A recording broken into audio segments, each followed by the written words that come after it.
नमस्कार दर्शकों, नवरात्रे आते ही हर कोई माता दुर्गा की भक्ति में डूब जाता है और माता को खुश करने के लिए तरह तरह की क्रियाएं करता है। लेकिन हम आपको नवरात्रों के इस अवसर पर नवरात्रों से जुड़े एक नहीं, दो नहीं, बल्कि 6 प्रश्नों के उत्तर इस वीडियो में देने वाले हैं, तो वीडियो को अंत तक अवश्य देखिए। हमारा पहला प्रश्न है, नवरात्रों में कुलदेवी की विशेष पूजा क्यों की जाती है? क्या नवरात्रों में हम कुलदेवी के साथ साथ अपने इष्ट देवों की भी पूजा कर सकते हैं? सदग्रंथों में कुलदेवी की वास्तविक स्थिति क्या है? दर्शकों, हम सभी जानते हैं कि नवरात्रों का त्योहार वर्ष में 2 बार मनाया जाता है।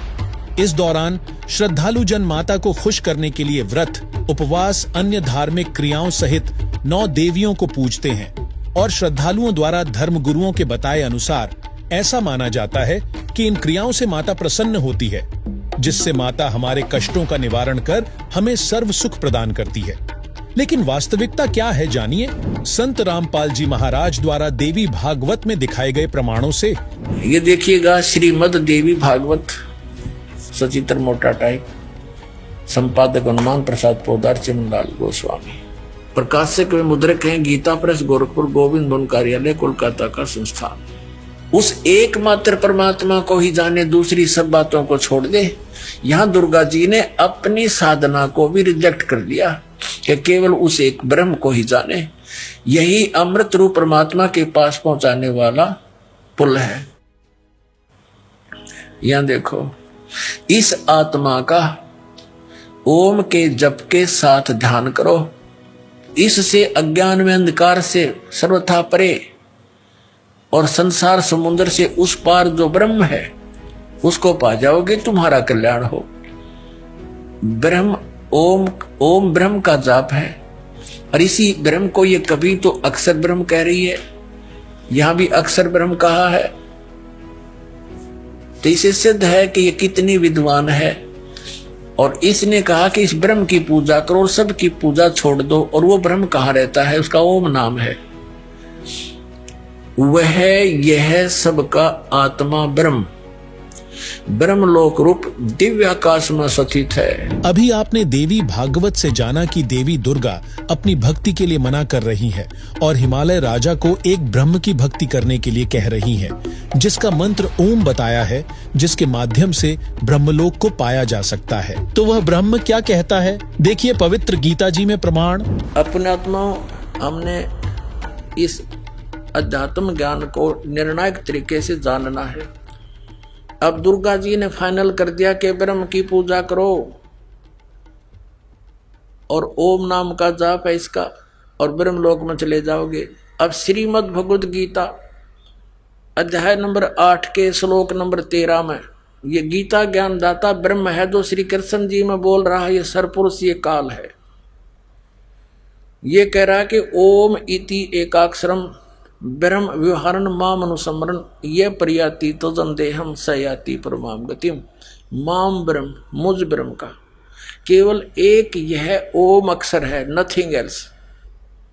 उच्चारण करके सिमरण करता हुआ यह प्रयाति तो जंदेहम, जो शरीर छोड़कर जाता है, सयाति परमाम गतिम, वो परम गति को प्राप्त होता है। कौन सी परम गति को?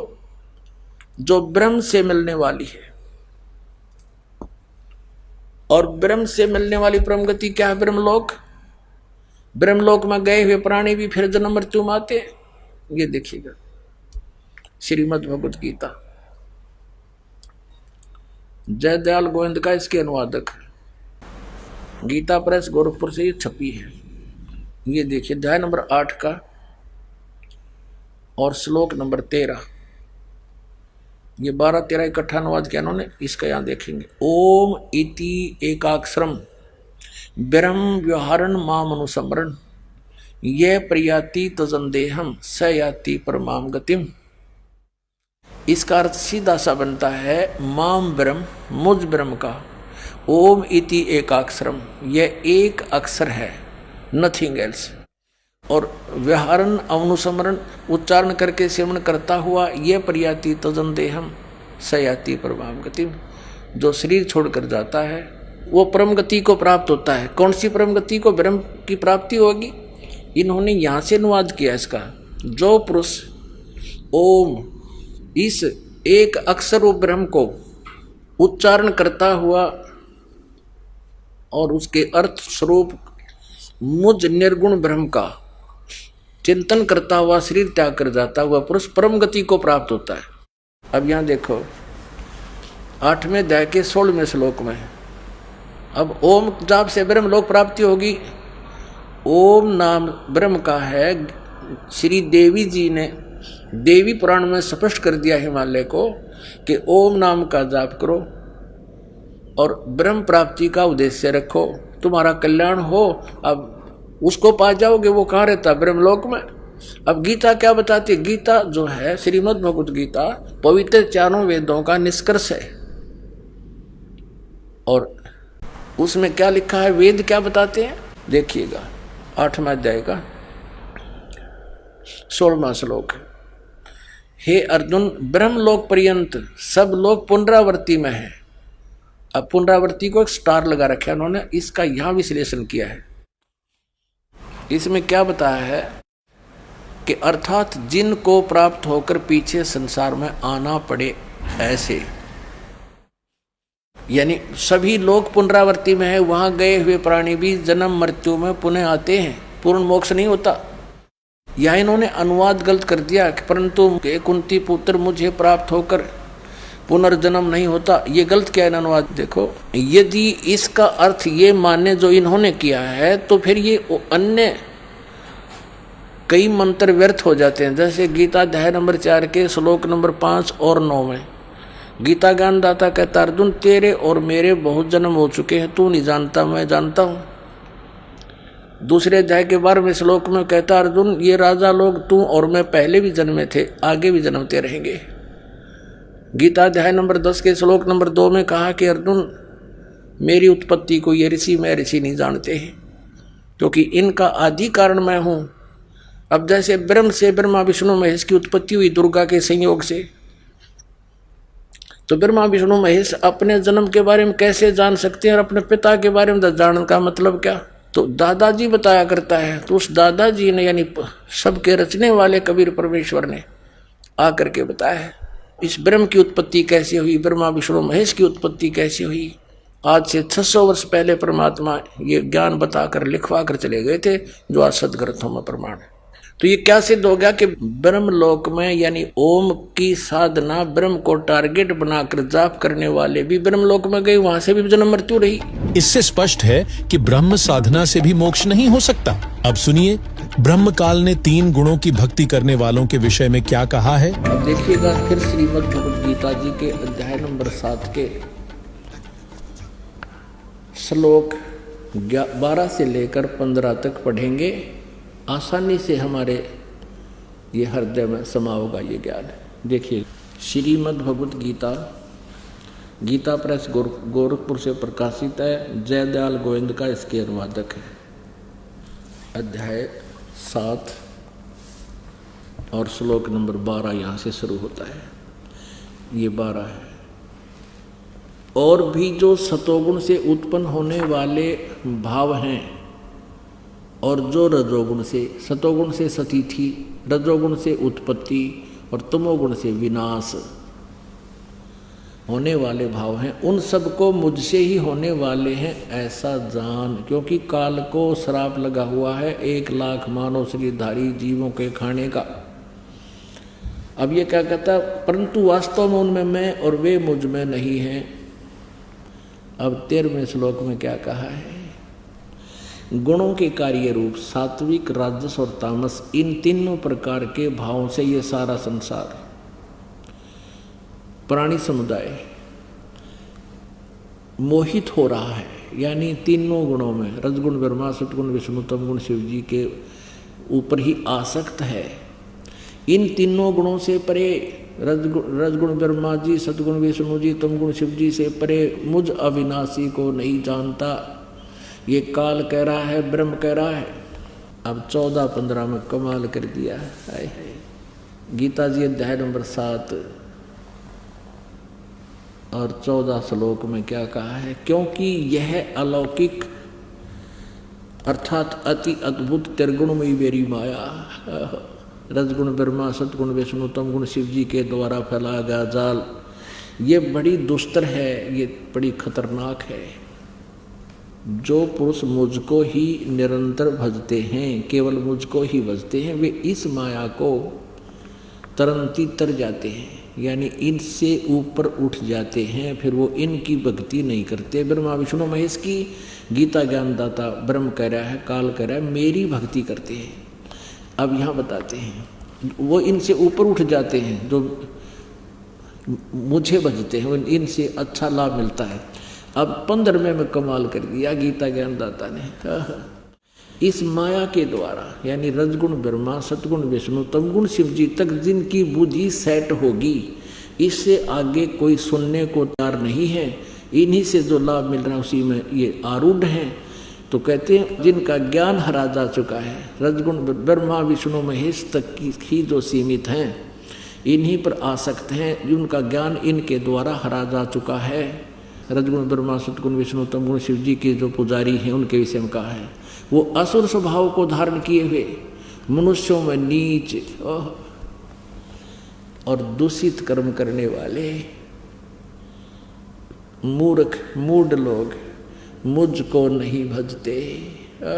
अब फिर पढ़िए, माया के द्वारा रजगुण ब्रह्मा, सतगुण विष्णु, तमगुण शिव जी के द्वारा जिनका ज्ञान हरा जा चुका है, जो इनसे आगे किसी की भक्ति करना नहीं चाहते, इन्हीं की जो भक्ति करते हैं, असुर स्वभाव को धारण किए हुए मनुष्यों में नीच और दूषित कर्म करने वाले मूढ़ लोग मुझको नहीं भजते।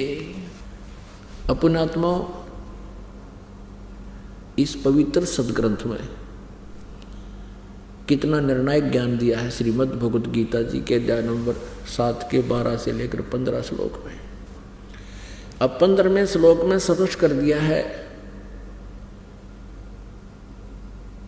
कि तीनों गुण रूपी, यानी इस त्रिगुणमयी माया द्वारा जिनका ज्ञान हरा जा चुका है, जो इन्हीं की पूजा में आसक्त है, इन्हीं से मिलने वाले क्षणिक लाभ में ये संतुष्ट हैं, किसी और की बात सुनकर भी प्रसन्न नहीं है, राक्षस स्वभाव को धारण किए हुए मनुष्यों में नीच, ये तीनों गुणों के पुजारियों के विषय में गीता जी में लिखा है। दूषित कर्म करने वाले मूर्ख, गीता ज्ञानदाता ब्रह्म काल कह रहा है, मेरी भक्ति भी ना करते ये। अब जैसे रजगुण ब्रह्मा जी की भक्ति की थी हिरण्यकशिपु ने, राक्षस कहलाया, अपने पुत्र का शत्रु बन गया और कुत्ते वाली मौत मारा गया। ऐसे ही तमगुण शिव की पूजा की थी रावण ने, राक्षस कहलाया, ऐसा जुल्म कर दिया, दूषित कर्म, अपनी ही माता को उठा ले गया। यानी भगवान शिव की पूजा करता था। ब्रह्मा जी, विष्णु जी, शिव जी, ये तीनों भाई हैं, बड़ा ब्रह्मा, बीच वाला विष्णु, छोटा शंकर। अब भगवान विष्णु की पत्नी माता हुई, क्योंकि जिसको वो इष्ट मान रहे थे शंकर भगवान को, उसका बड़ा भाई, और रावण पुजारी। ऐसे ही इस तमगुण शिव की पूजा की थी भस्मागिरी ने।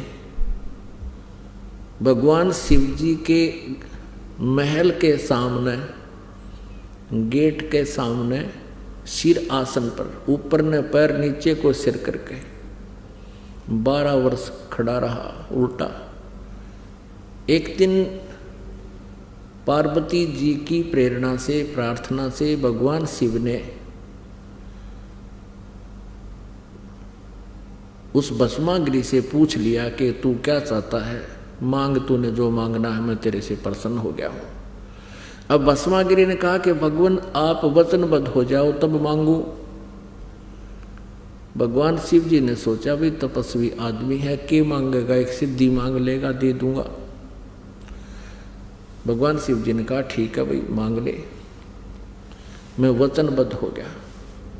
तभी उसने वो साधना त्याग दी, खड़ा हो गया और कहा कि आप अपना भस्म कंडा दे दो, भगवान शिव जी के हाथ में एक कड़ा था, उसमें ऐसा सिद्धि युक्त कर रखा था भगवान शिव जी ने कि जिसके भी सिर के ऊपर वो ऐसे करके भस्म कह दे वो जल जाता था, नष्ट हो जाता था, भस्म हो जाता था। इस बात का ज्ञान था भस्मागिरी ने। और भस्मागिरी किस लिए उपासना कर रहा था कि भस्म कंडा लेकर शिव जी से और शिव जी को मारूंगा, भस्म कर दूंगा और पार्वती को अपनी पत्नी बनाऊंगा। अब पुण्यात्माओं विचार करना इन बातों पे। इससे नीच कर्म और के होगा? अपने इष्ट की पत्नी पर ही बुरी नजर। अब भगवान शिव जी को ये नहीं मालूम इस दुष्ट के मन में के कुधारना है, और इसको इनको अमंत्रियामी कहें।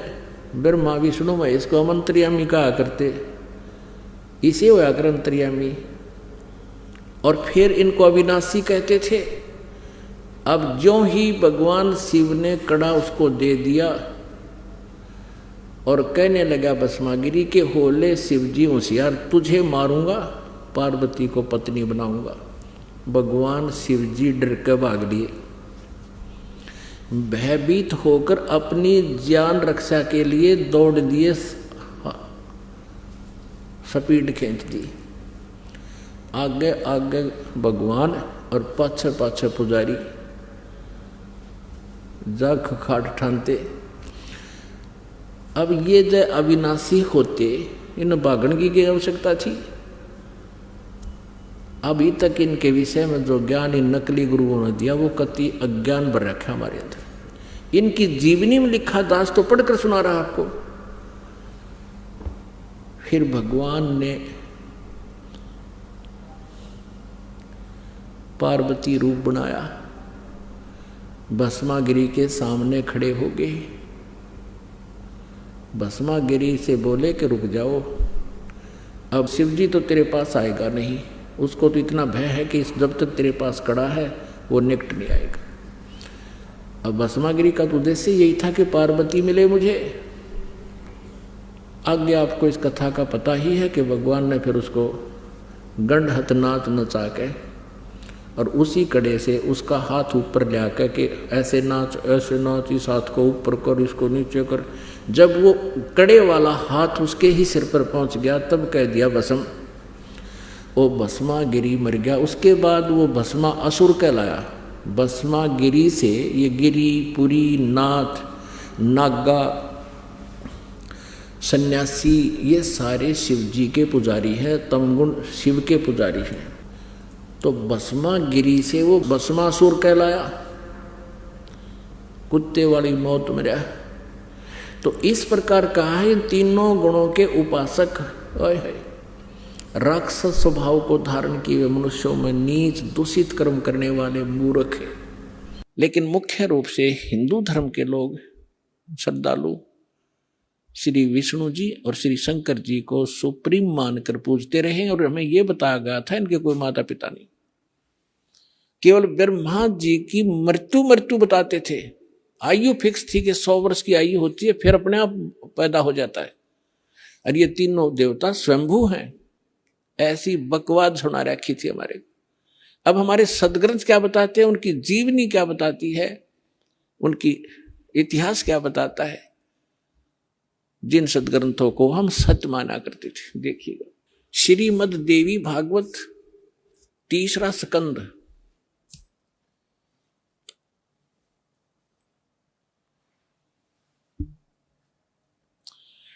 ये गीता प्रेस गोरखपुर से प्रकाशित है। ये देखिएगा, इसके ये सचित्र मोटा टाइप, केवल हिंदी, संपादक हनुमान प्रसाद पोदार, चिमनलाल गोस्वामी। और ये यहां से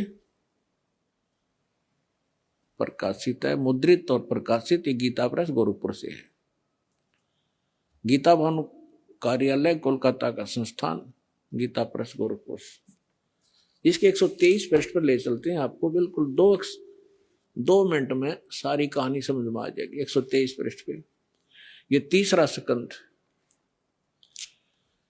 भगवान विष्णु अपनी माता दुर्गा की महिमा स्तुति करते हुए, उनकी स्तुति करते हुए बोल रहे हैं, तुम शुद्ध स्वरूपा हो, यह सारा संसार तुम से उद्भासित हो रहा है।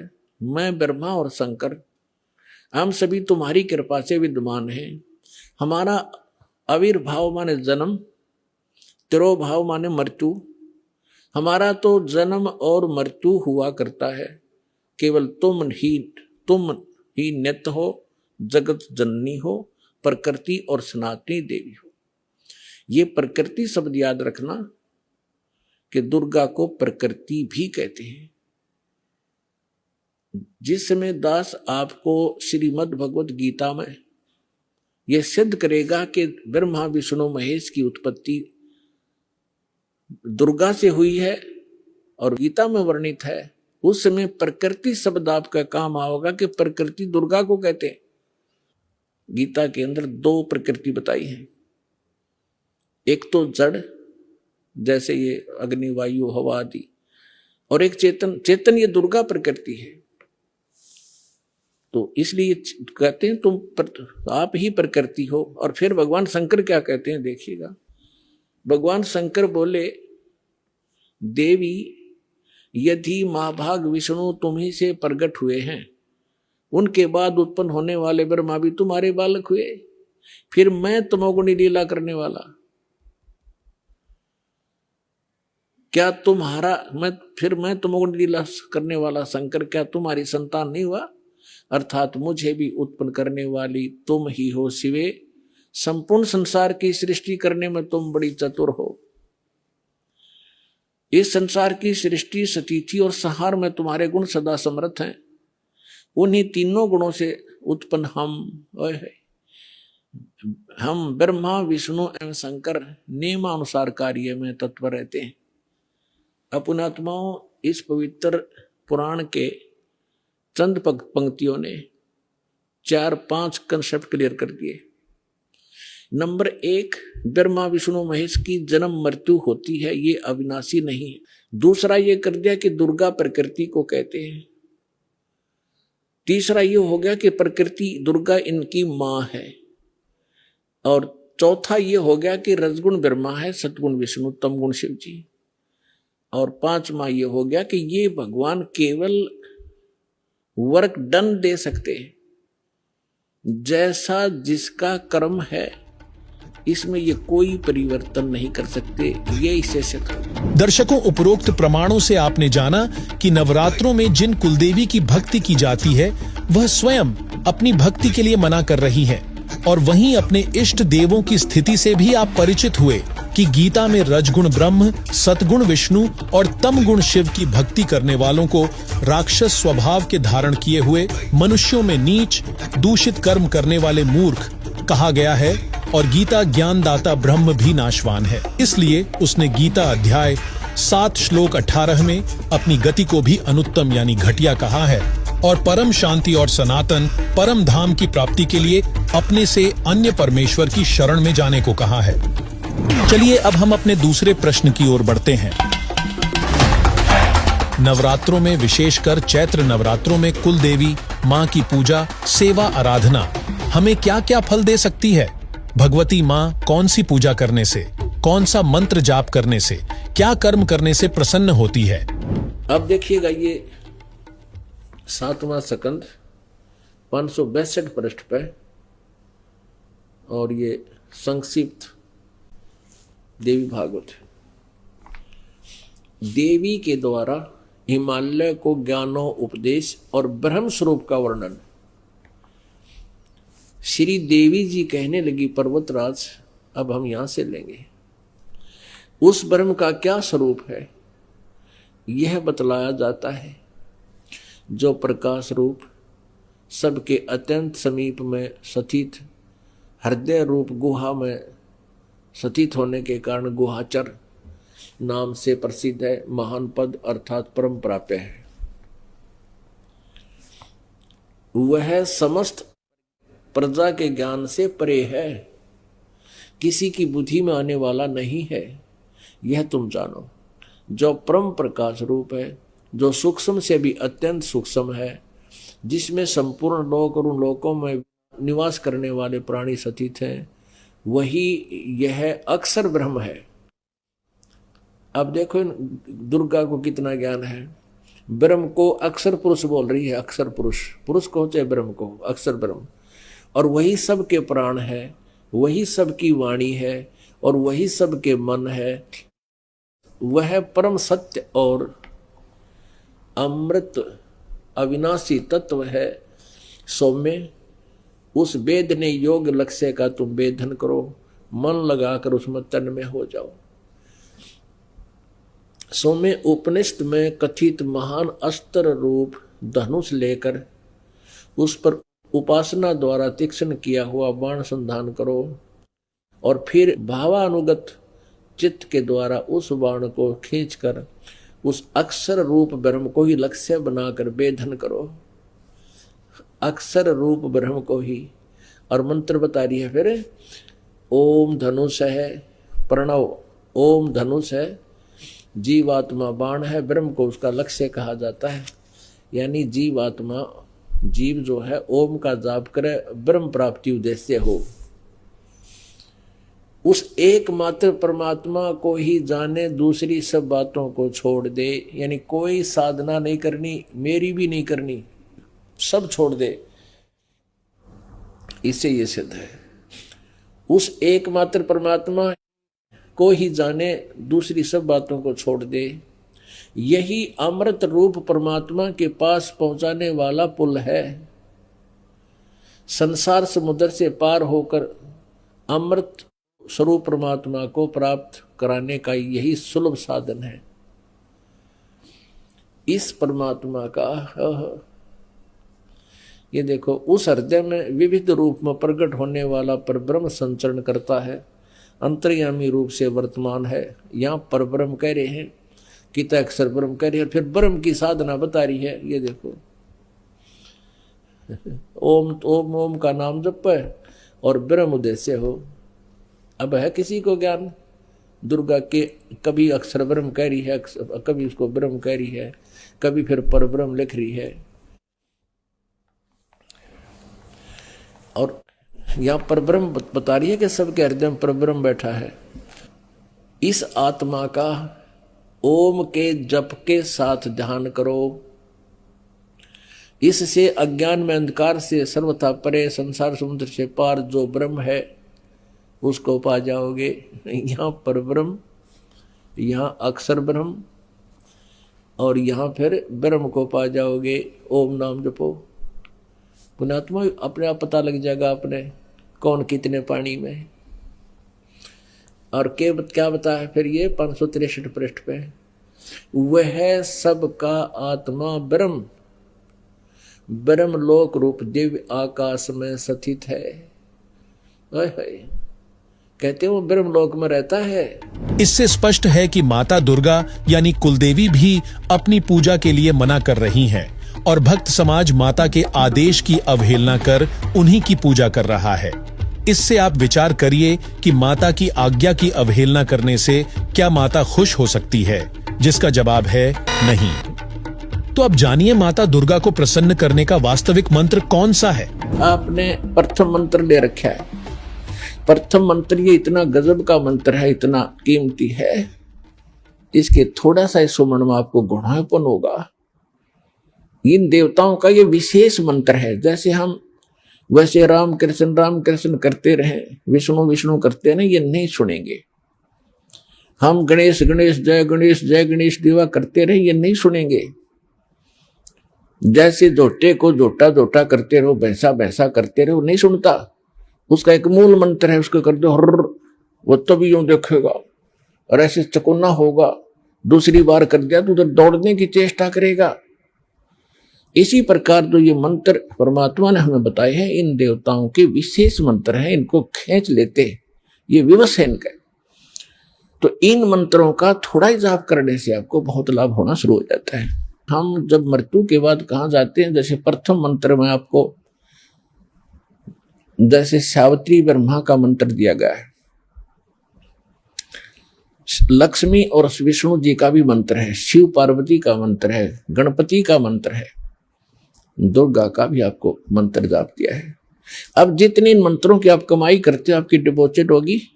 ये देखिएगा, ये हमारा बॉडी का चित्र है, इसमें ये कमल बने हुए हैं। ये मूल कमल में गणेश जी और इसका ये किलियम जाप है, और इससे ऊपर स्वाद चक्र अनुष्ठान, ये स्वादिष्ठान अनुचक्र भी कहते हैं। इसकी 4 पंखड़ियां, इसकी 6 पंखड़ियां दूसरे कमल की, और सावित्री ब्रह्मा इसका ओम जाप है। यहाँ लक्ष्मी और विष्णु का जाप है, ये नाभि कमल है, और इसका ये हरियम जाप है। ये शिव और पार्वती रहते हैं, यहाँ परमात्मा ने इनको मंत्र दिया था, ये मंत्र। तो उसके बाद ये उनके शिष्य बने थे, उसके बाद शंकर भगवान इसी का जाप करते, इसलिए सोहम जाप यहाँ इसका कहा गया। अब यहाँ देखिएगा, ये दुर्गा है, इसका ये 16 पंखड़ियों का कमल है, कंठ के अंदर है, और ये इनका जाप है। और यहाँ और आगे अलग, ये तो फिर केवल मालिक ने संदेश दिए हैं। अब ये हैं इस शरीर से, इस पिंड से निकल यहाँ तक बरी होने के लिए हमने ये मूल मंत्र जाप करने हैं। दर्शकों, अभी आपने जाना कि किन मंत्रों के जाप से ये देवी देवता प्रसन्न होते हैं। चलिए अब हम अपने तीसरे प्रश्न की ओर बढ़ते हैं। एक तरफ नवरात्रि, शिवरात्रि, एकादशी, जन्माष्टमी आदि व्रत रखने का फल व दूसरी तरफ कथा सुनने का फल, क्या एक और एक फल मिलकर साधक के लिए 11 फल का काम करेगा? अर्थात क्या अत्याधिक लाभ मिलेगा? क्या ऐसा न करने से श्रद्धालु इच्छित फल से वंचित रह जाते हैं? छठे अध्याय के 16वें श्लोक में फिर ये भी कहा कि अर्जुन, यह योग न तो बहुत खाने वाले का और न बिल्कुल न खाने वाले का। बहुत खाना तो यूँ है, पेट डडी पक्का खा ले, अंगड़ाई टूटे, भक्ति हो को ना। और बिल्कुल न खाना, व्रत रखना। व्रत रखना भी गीता में मना है, और ये व्रत रखवाओ एकादशी का, ये कहाँ से लाए? और न बहुत सहन करने वाले, सोने वाले का, और न अधिक जागने वाले का सिद्ध होता है। यानी 16वें में तो ये भी कंसेप्ट क्लियर कर दिया है कि व्रत रखना भी व्यर्थ है, और ये एकादशी का व्रत तो बहुत महत्वपूर्ण कर बताते हैं। तो ये लोक वेद है, दंत कथा है, इनकी वेद शास्त्र विधि रहित ज्ञान है, उसके करने से कुछ भी लाभ नहीं होगा। गीता जी अध्याय नंबर 16 के श्लोक नंबर 23 के अनुसार। दर्शकों, पवित्र गीता जी से आपने जाना कि व्रत के लिए गीता में मना किया गया है, जिससे गीता अध्याय 16 श्लोक 23 के अनुसार शास्त्र विरुद्ध होने से एकादशी, नवरात्र, शिवरात्रि आदि व्रत रखने से भक्त समाज को कोई लाभ नहीं हो सकता। अब जानिए, जितने भी वर्तमान में धर्म गुरु कथावाचक हैं, वे कथा करने के अधिकारी हैं भी या नहीं? सुनिए। एक पंडित जी था, मनीराम नाम था उसका, मनीराम, और वो किसी गांव में कथा कर रहा था। उसने क्या, कोई तो 1 सप्ताह की करते हैं, उसने 1 महीने की कथा रख दी किसी गांव में, 30 दिन की। लालच में रोज के 10-20 रुपए दावेंगे। पहले रुपया बहुत महंगा होता था, चांदी का नोट होता था। 1 रुपए के अंदर भैंस आ जाती, तो आज 50,000 की आती है, 70,000 की आती है, ऐसी कीमत थी उस रुपए की। अब उसने 30 दिन तक कथा करी। 30वें दिन उसने भोग लगाना था, कथा का संपूर्ण करना था। तो गांव के कुछ निकम्मे से हुआ, अगर गांव में भी जो शरारती टाइप व्यक्ति, उन्होंने क्या किया कि ये पंडित जी भाई गांव में इकट्ठा करेगा, ना जाने कितने पैसे लूट के ले जाएगा। उन्होंने उसी दिन एक नाचने गाने वाली लड़की बुला ली, चंपाकली, दिल्ली से, और उसी दिन जिस दिन भोग पड़ना था उसी दिन बराबर में चिमटा गाड़ दिया। अब नाचने वाली तो 2 घंटे में 500 रुपये लेगी, चांदी के 500 रुपये का सारे गांव में। और 30 दिन में पंडित जी का आए 30 रुपये। 30 दिन उसने ड्रामा किया, 30 रुपये आए, और वह 2 घंटे में लेगी 500 रुपये। तो वो मनीराम ब्राह्मण अपने लेकर 30 रुपये चल पड़ा। उसको ये पता चला कि यहाँ कोई संत रहते हैं, गरीबदास जी।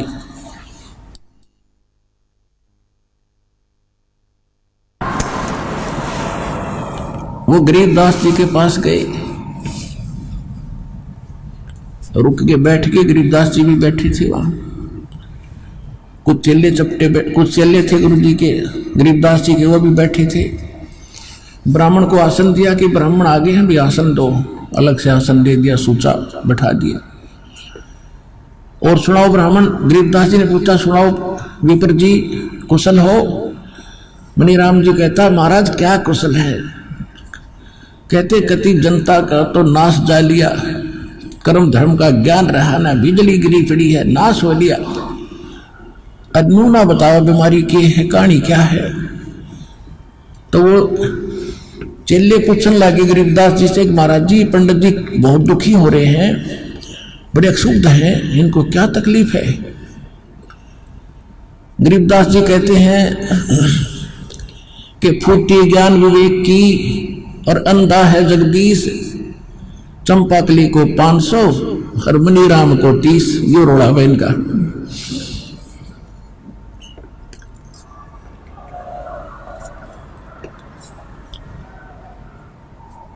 गरीबदास जी कहते हैं जनता का विवेक खत्म हो लिया भाई, और यहाँ का भगवान अंधा है, इसने सारे उल्टे काम करवाने। यू अंधा है जगदीश। और क्या हुआ कि पंडित जी को तो 30 रुपये मिले हैं और चंपा के लिए 500 लेगी, यू नो दुख पा रहा है। तो परमात्मा ने कहा कि पंडित जी आप उस चंपा कली तक कम को नहीं, तेरा दाव ना लगा इसलिए रो रहा है। आपके पास क्या है जो जनता को बांट रहा है, बता दे मुझे। कथा की आपने? खान जी कथा की, और 30 रुपये आए 30 दिन में। कथा करने का आप अधिकारी हो? गरीबदास जी ने पूछा। खान जी मेरे आदेश दे रखा है मेरे गुरु जी ने। परमात्मा बोल, गरीबदास जी ने कहा कि जिस समय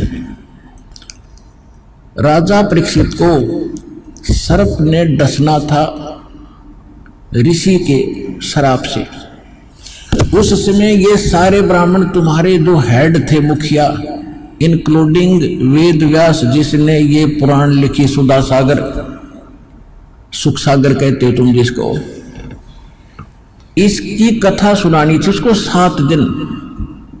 और किसी ने हिम्मत नहीं करी। तेरी पृथ्वी के जितने ऋषि में ऋषि थे सब पीछे हट गए ब्राह्मण। क्यों हट गए? क्योंकि 7वें दिन रिजल्ट आना था उसका। सबको मालूम था कि हम अधिकारी नहीं है, और 7वें दिन पोल पाट जाएगी ऋषि को कुछ ज्ञान नहीं हुआ तो सब पीछे हट गए, हम अधिकारी नहीं है, हम अधिकारी नहीं है। फिर कौन, कैसी हुई वो कथा? स्वर्ग लोक से सुखदेव ऋषि बुलाए गए थे, उन्होंने कथा सुनाई। जब उस कथा से जो लाभ उसको मिलना था, परीक्षित ऋषि को केवल यहां से व्यक्ति हटानी थी उस कथा के प्रभाव से। वो सर्प ने तो डसना था, उसने मरना भी था, वो ये कर ही नहीं सकते। तो केवल इतना लाभ भी कि यहां से व्यक्ति हट गई और स्वर्ग चला गया, क्योंकि उसने यज्ञ धर्म घड़े कर रखे थे। स्वर्ग में जाके फिर वापस आएगा वो तो अलग बात है, कुत्ता भी बनेगा, राजा था वो परीक्षित। जो प्रसंग चल रहा है, तो गरीबदास जी ने कहा कि उस समय ये कहाँ गए थे, तो ये कथा करने वाले सब लोग थे, हम अधिकारी नहीं है। अरे तुम सारे अधिकारी पा के गए, खा के तुम्हारे पास। तो उसी समय शांत हो गया वो ब्राह्मण था, क्योंकि भगवान के लिए तड़फ रहा था कि महाराज बिल्कुल सच्ची बात कही आपने। क्यों पढ़ रखी थी कथा, उसको तो बताने की जरूरत नहीं विस्तार से कि फिर कारण क्या है दाता, कि वही भक्ति करे, इन कथाओं से बात नहीं बढ़ेगी। जिस जिसका तेने पैसा लिया है, किसी का बैल बनेगा, किसी का गधा बनेगा, ये एक पाई का हिसाब होगा तेरा। का तुम कर्म खराब करते फिर रहे हो, अधिकारी नहीं हो, तुम्हारे पास कोई भक्ति मार्ग नहीं है, तुम्हें ज्ञान नहीं भक्ति का। उसी समय उस ब्राह्मण ने समर्पण कर दिया, महाराज मन तक कल्याण चाहिए, आज के बाद कान पकड़ लिया, कति या गलत काम नहीं करूंगा, और भक्ति के लिए अपना मोक्ष प्राप्ति की। दर्शकों, इससे यह भी स्पष्ट होता है कि आज पृथ्वी पर कोई भी धर्म गुरु कथावाचक कथा करने के योग्य नहीं है, बल्कि ये भोली भाली जनता को कथा के नाम पर गुमराह कर रहे हैं। इसलिए इनके द्वारा सुनाई जाने वाली कथा से श्रोताओं को कोई लाभ नहीं हो सकता। अब हम वीडियो में आगे बढ़ते हैं। हमारा चौथा प्रश्न है, क्या नवरात्रि पूजन से प्रारब्ध कर्मों में परिवर्तन व भविष्य में आने वाले संकटों का निवारण हो सकता है? पुण्यात्माओं को ये कहे कि तेरे पैर का कांटा तो निकला नहीं और जूता पहन ले, आगे कांटे ना लगेंगे, तो कांटा लगे पैर में जूता पहना नहीं जा सकता, वो तो कांटा निकले। और फिर उसको सलाह दी जा कि जूता मत निकाल दिए सफर में, तो उस डर के मारे के कहीं फिर ना बात बिगड़ जा, वो कभी जूता नहीं उतारे फिर उस सफर में।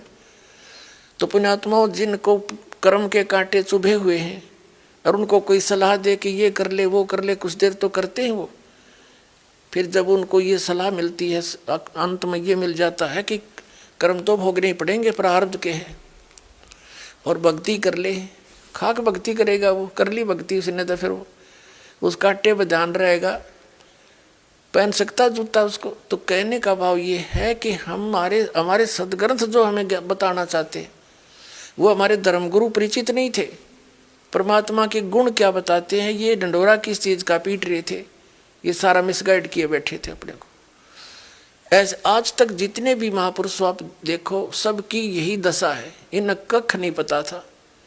अब थोड़ी सी झलक दिखाते इसी पॉइंट पे।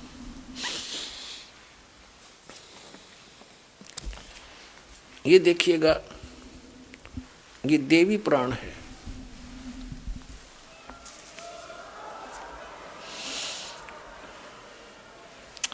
इसी में आपको दिखाते हैं, ये गीता प्रेस गोरखपुर से प्रकाशित है।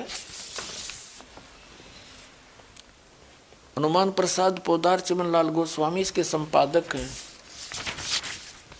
और गीता प्रेस गोरखपुर से ही प्रकाशित है, मुद्रित है। आप जी को थोड़े से सत्संग में इन सभी ऋषि महर्षियों की तलाशी लेकर दिखा दूंगा, ये कितने विद्वान थे और क्या ज्ञान दिया करते थे। ये देखिएगा, ये चौथा स्कंद है और 243 पृष्ठ पे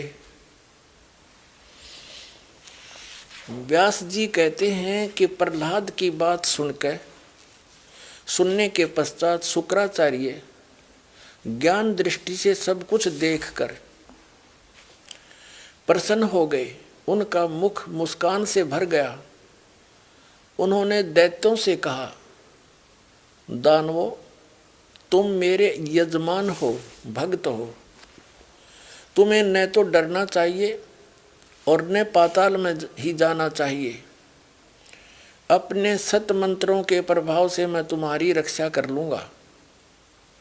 धर्म के मर्मज महाशो, प्राचीन समय में ब्रह्मा जी के मुख से मैंने जो बात सुनी है उसे बता रहा हूँ, सुनो। यह वचन बड़ा ही हितकर है, सत्य और अटल है। उन्होंने कहा था कि होने वाली बातें अवश्य होकर रहती हैं। धरातल पर कोई भी ऐसा सुयोग्य पुरुष नहीं है जो प्रारब्ध को विफल बनाने में समर्थ हो सके। विपरीत समय के कारण इस समय तुम्हारी शक्ति अक्षीण हो गई है, अतः एक बार तो तुम्हें देवताओं से परास्त होकर पाताल में जाना ही पड़ेगा। समय सदा बदलता रहता है, कुछ ही दिन पूर्व तुम सम्राट रह चुके हो। पुण्यात्मा इनकी देखिए दोगली बात कैसी है। अब जैसे इन दैत्यों के गुरु शुक्राचार्य माने जाते हैं, पुण्यात्मा हम प्रहलाद जी को एक परम भक्त मानते हैं और जो साधना उस परम भक्त ने करी थी, विष्णु जी की उपासना की, उस साधना से फिर वो स्वर्ग में गया, उसके बाद सम्राट हो गया, राजा बना, और फिर झगड़ा उनके साथ आपस में युद्ध हो गया राक्षसों और देवताओं का। तो भी इनका गुरु जी क्या कह रहा है, ऐसे ये मूर्ख बना रहे अपने को। एक बार तो कहता है शुक्राचार्य कि तुमने डरना नहीं चाहिए, तुम मेरे भगत हो, मैं अपने सत मंत्रों से तुम्हारी रक्षा कर लूँगा और तुम्हें पाताल में नहीं जाना चाहिए, तो निश्चिंत रहो। और फिर क्या कहता है, तुरंत ही बदल गया पैतरा।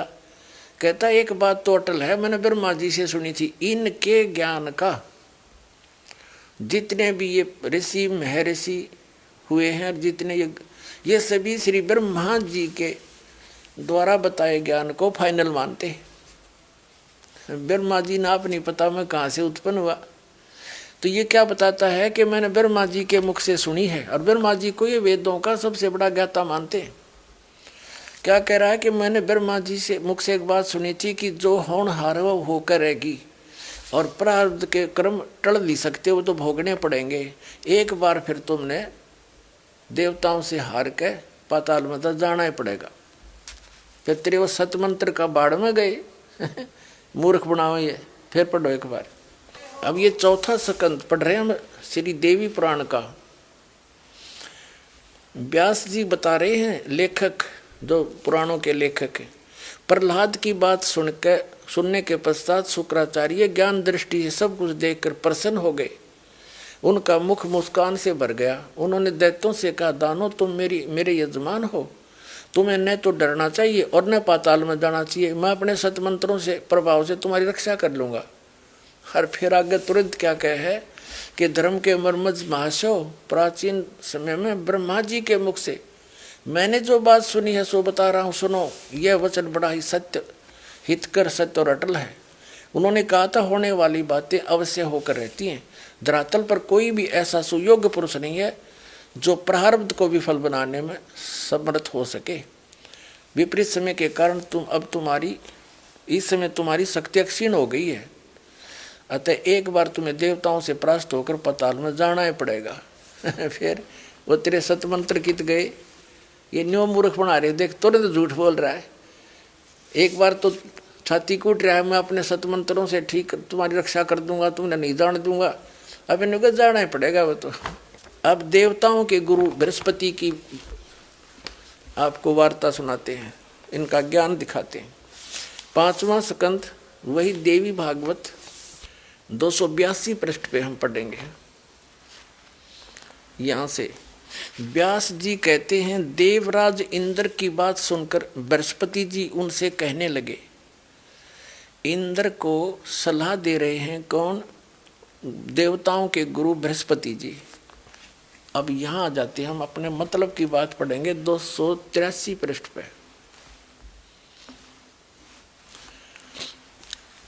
प्रारब्ध कर्म का अभाव बिना भोगे नहीं हो सकता, यह स्पष्ट है। आर्य, संपूर्ण देवता तुम्हारे सहायक हैं, तुम स्वयं भी बुद्धिमान हो, फिर भी जो होनी है वह होकर ही रहेगी, तुम उसे टाल नहीं सकते। ऐसी स्थिति में सुख और दुख की चिंता में नहीं पड़ना चाहिए। महाभाग, सुख और दुख ये दोनों कर्म से पुण्य एवं पाप के अक्षय के सूचक हैं। अतएव विद्वान पुरुषों को चाहिए कि सुख के अभाव में भी सर्वथा आनंद का ही अनुभव करें। अतएव महाराज इस अवसर पर सुयोग्य मंत्रियों से परामर्श लेकर विधि पूर्वक यत्न करने में कटिबद्ध हो जाओ। यत्न करने पर भी जो होनहार होगा वो तो सामने आएगा ही आएगा। अब आगे इसकी देवताओं के गुरु बृहस्पति जी का भी यही नियम है, यही विधान बता रहा है कि जो प्रारब्ध में लिखा हो तो भोगना ही पड़ेगा और इसको टाला नहीं जा सकता। फिर दूसरा विधान क्या बताता है कि दुख में भी सुख का अनुभव करना चाहिए। फिर पढ़िए, ये कह कि प्रारब्ध कर्मों का अभाव बिना भोगे नहीं हो सकता, यह स्पष्ट है, फाइनल हो गया। फिर क्या कहते हैं कि ऐसी स्थिति में तुम दुख की चिंता में नहीं पड़ना चाहिए। और कहते सुख और ये दुख ये दोनों कर्म से पुण्य और पाप के अक्षय के सूचक हैं। विद्वान पुरुषों को चाहिए कि सुख के अभाव में भी सर्वथा आनंद का ही अनुभव करें। पुण्यात्माओं, इनकी बेवकूफ बातों को सुनकर दास न दुख हो है। और ये मैं ऋषि कब आगे एक तरफ तो कह रहा है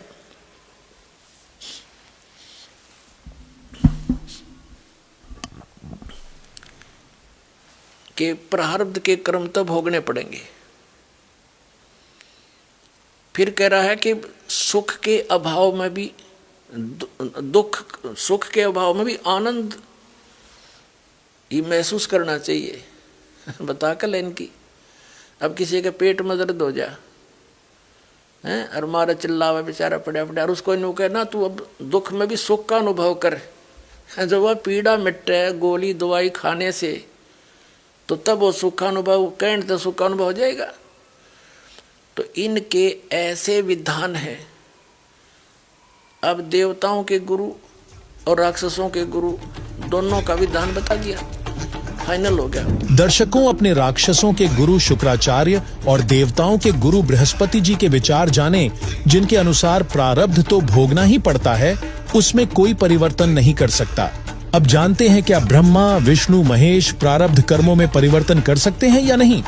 देखिए, मुख्य रूप से हिंदू धर्म के लोग श्रद्धालु श्री विष्णु जी और श्री शंकर जी को सुप्रीम मानकर पूजते रहे, और हमें यह बताया गया था इनके कोई माता पिता नहीं।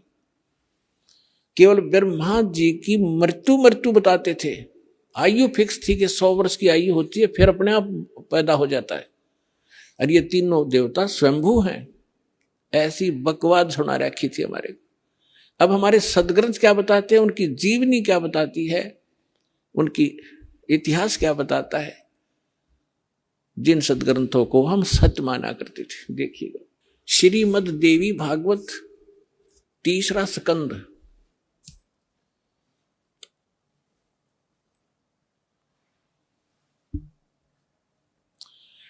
ये गीता प्रेस गोरखपुर से प्रकाशित है। ये देखिएगा, इसके ये सचित्र मोटा टाइप, केवल हिंदी, संपादक हनुमान प्रसाद पोदार, चिमनलाल गोस्वामी, और ये यहां से प्रकाशित है, मुद्रित और प्रकाशित। ये गीता प्रेस गोरखपुर से है। गीता भवन कार्यालय कोलकाता का संस्थान, गीता प्रेस गोरखपुर। इसके 123 पृष्ठ पर ले चलते हैं आपको, बिल्कुल 2 मिनट में सारी कहानी समझ में आ जाएगी। 123 पृष्ठ पे ये 3रा स्कंद।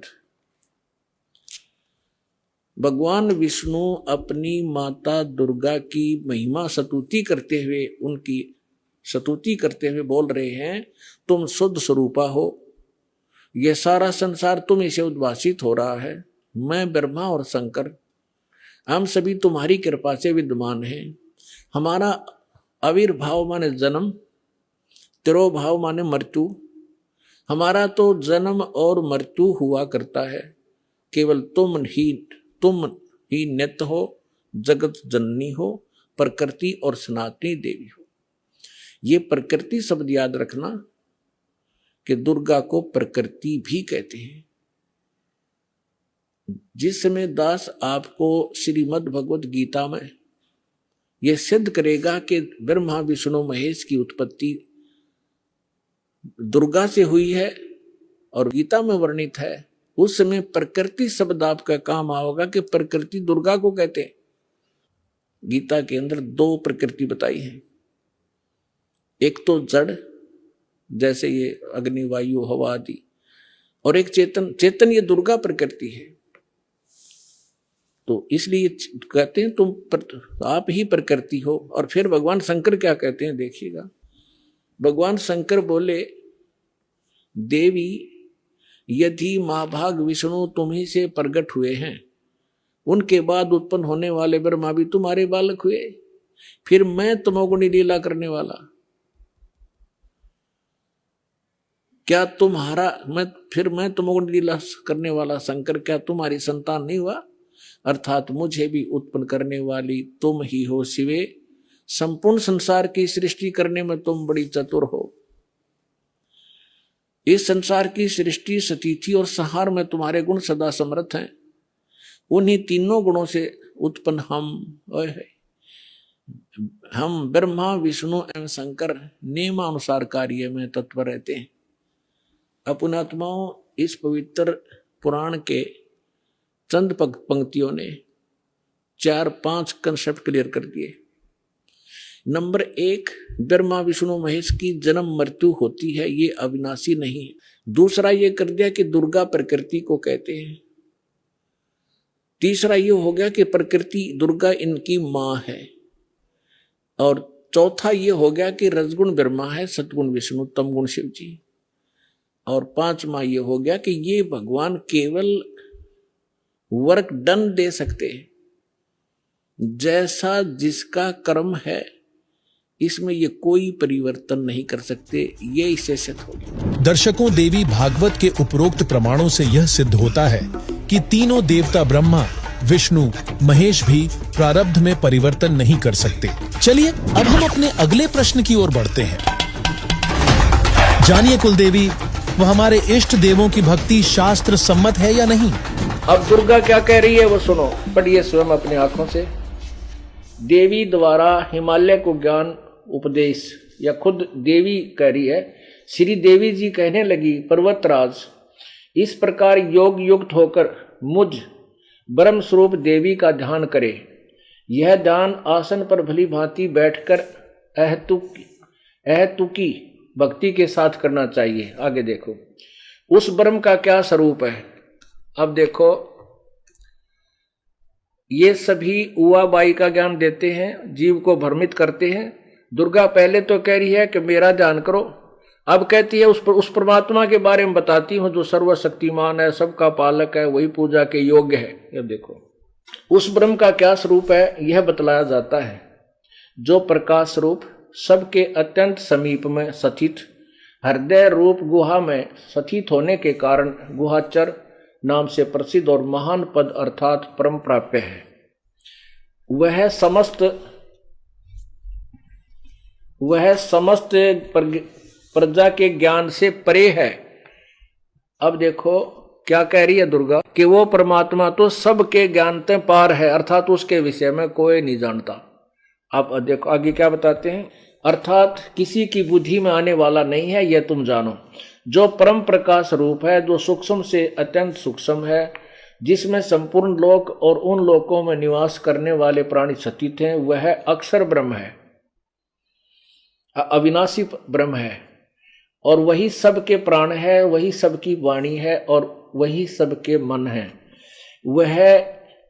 वह यह परम सत्य और अमृत अविनाशी तत्व है। सौम्य वेदने योग्य लक्ष्य का तुम वेदन करो। ओहो, सौम्य उस वेदने योग्य लक्ष्य का तुम वेदन करो, मन लगाकर उसमें तन्मय हो जाओ। सौम्य उपनिषदों में कथित महान अस्त्र रूप धनुष लेकर उस पर उपासना द्वारा तीक्ष्ण किया जाए हुआ बाण साधना करो, संधान करो, और फिर भगवान भावना गुप्त चित्त से के द्वारा उस बाण को खींचकर उस अक्षर रूप ब्रह्म को ही लक्ष्य बात बनाकर वेदन करो। परवण ओम धनुष है, जीवात्मा बाण है, और ब्रह्म को उसका लक्ष्य कहा जाता है। अब ये सभी तत्व ज्ञान से अपरिचित हैं, और परमात्मा पूर्ण ब्रह्म ने आकर के पहले ब्रह्मा को, फिर विष्णु को, शिव को, इनको समझाने की चेष्टा की। इन्होंने कुछ तो वो ज्ञान परमात्मा वाला ठीक सा मान लिया, और उसी का फिर आगे प्रचार चलता रहा। अब देवी क्या कह रही है, ये क्या कहते हैं कि वो परमात्मा जो और है, सबकी बुद्धि से परे है, वो अक्षर ब्रह्म, अक्षर माने अविनाशी, वो अक्षर ब्रह्म, तो उसका ही वेदन करो। वेदन माने उसी को लक्ष्य मानकर प्राप्त करने की चेष्टा करो। उसके लिए ओम मंत्र है। ओम मंत्र तो उसका धनुष है, जीवात्मा बाण है, और ब्रह्म को उसका लक्ष्य कहा जाता है। लक्ष्य यानी उसका उद्देश्य। आगे देखो, वह एकमात्र परमात्मा को, उस एकमात्र परमात्मा को ही जानो, दूसरी सब बात छोड़ दे। यानी अपनी पूजा भी कहती है छोड़ दो, केवल सब प्रकार से उसी परमात्मा को जानो। यही अमृत रूप परमात्मा के पास पहुंचने वाला पुल है। संसार समुद्र से पार होकर अमृत रूप परमात्मा को प्राप्त करने का यही सुलभ साधन है। जिस प्रकार रथ के चक्कर में आरे लगे होते हैं, उसी प्रकार शरीर की संपूर्ण नाड़ियां हृदय में एकत्र स्थित हैं। उस हृदय में ही विविध रूपों में प्रकट होने वाला परब्रह्म संचरण करता है, अंतर्यामी रूप से वर्तमान है। इस आत्मा का ओम के जाप के साथ ध्यान करो। इससे अज्ञान में अंधकार से सर्वथा परे और संसार समुद्र से पार जो ब्रह्म है उसको पा जाओगे, तुम्हारा कल्याण हो। अभी 363 पर क्या कह रहा है, ये 363 ही चल रहा है जो अभी हम पढ़ते आ रहे। वह यह सबका आत्मा ब्रह्मलोक रूप दिव्य आकाश में सतीत है, यानी एक देशीय है, ब्रह्मलोक में रहता है। हमें वो विधि नहीं प्राप्त जिससे परमात्मा ऐसे लाभ दे सकता है। अब आपको दिखाते हैं श्रीमद् भगवत गीता। ये श्रीमद् भगवत गीता गीता प्रेस गोरखपुर से प्रकाशित है। जयदयाल गोविंद का इसके अनुवादक है। और देखिएगा अध्याय नंबर 16 का और श्लोक नंबर 23। अध्याय नंबर 16 श्लोक नंबर 23। जो पुरुष, जो व्यक्ति शास्त्र विधि को त्याग कर अपनी इच्छा से मनमाना आचरण करता है, वह न सिद्धि को प्राप्त होता है, न परम गति को और न सुख को ही। 24 में क्लियर कर दिया। अध्याय नंबर 16 का श्लोक 23। इससे तेरे लिए कर्तव्य और अकर्तव्य की व्यवस्था में शास्त्र ही प्रमाण है। ऐसे जानकर तू शास्त्र विधि से नियत कर्म ही करने योग्य है। अब परमात्मा ने कहा कि आप श्री सतगुण विष्णु जी और तमगुण शिव जी की पूजा करते हो। गीता जी में इन तीनों गुणों की, रजगुण ब्रह्मा, सतगुण विष्णु, तमगुण शिव जी की पूजा करने वालों को मूर्ख कहा है। अब लाला जी था, कितने क्या दिखाऊं, देखो। अब परमात्मा ने कहा डट जा, तेरे तन्ना ना देखना हो, मैं दिखाऊंगा। ये देखिएगा श्रीमद् भगवत गीता अध्याय नंबर 7 को आपके रूबरू कराते हैं इस पवित्र सदग्रंथ का। ये देखिएगा अथ सप्तमो अध्याय, 7वां अध्याय। इसमें पहले मंत्र में आप देखिएगा,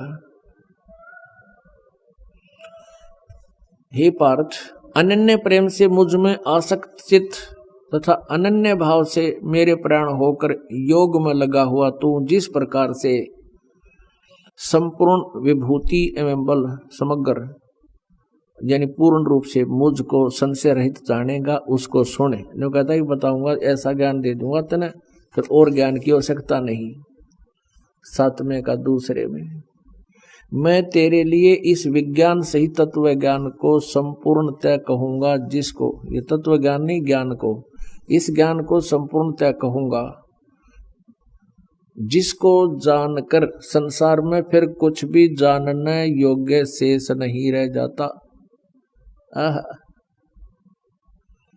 अब पुण्यात्मा देखिएगा अध्याय नंबर 7 का और श्लोक नंबर 12।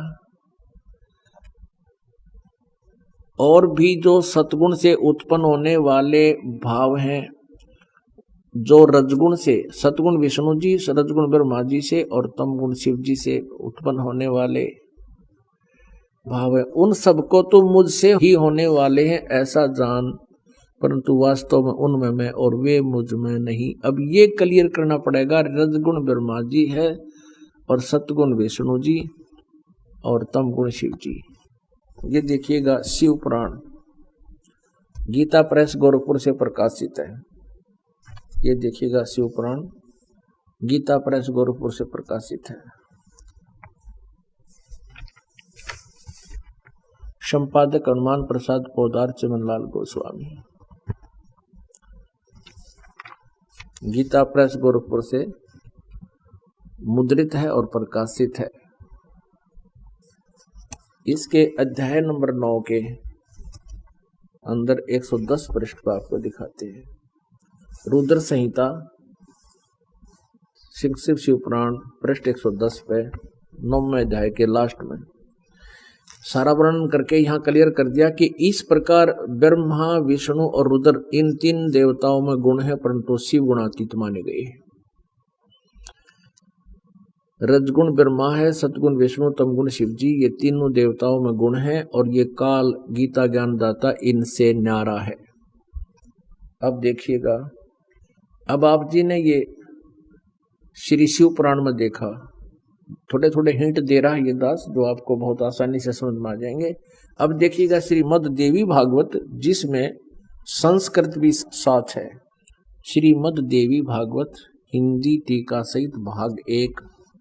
और ये कहाँ से प्रकाशित है? अथ श्रीमद् देवी भागवत सभाष्टिकम सहमातम, खेमरा श्री कृष्ण दास प्रकाशन, बम्बई 4। इसके तीसरे सकंद पर हम आते हैं। अथ श्रीमद् देवी भागवते भाषा टीका युक्ते तृतीय सकंद है प्रारंभते। तीसरा सकंद में हम आपको दिखाते हैं प्रश्न नंबर 11 पर। ये देखिए प्रश्न नंबर 11 पर है, ब्रह्मा रजोगुण और हरि सतगुण युक्त क्यों किए हैं? अब ये तो पढ़ी आपने हिंदी, अब संस्कृत और पढ़ लेंगे क्योंकि देवनागरी लिपि है। यही 7वां श्लोक समाप्त हुआ, 8वां प्रारंभ था। यदि दया धर्मनान सदाम्बिके कथम अहम विहित है। मैं यदि दया धर्मना, यदि आप हमारे ऊपर दया युक्त हैं, शंकर जी कह रहे हैं, तो कथम अहम विहित है, मैं क्यों बना दिया तमोगुण है। और कमल से उत्पन्न होने वाले ब्रह्मा जी को आपने रजोगुण क्यों बना दिया? कमल जय रजोगुण संभव सुविता है क्यों? और क्यों सतोगुण हरि और विष्णु को आपने सतोगुण क्यों बना दिया? इति सिद्धम रजगुण ब्रह्मा सतगुण विष्णु तम गुण शिव जी। एक और प्रमाण दिखाते हैं मार्कंडे पुराण में। मार्कंडे पुराण गीता प्रेस गोरखपुर से प्रकाशित है।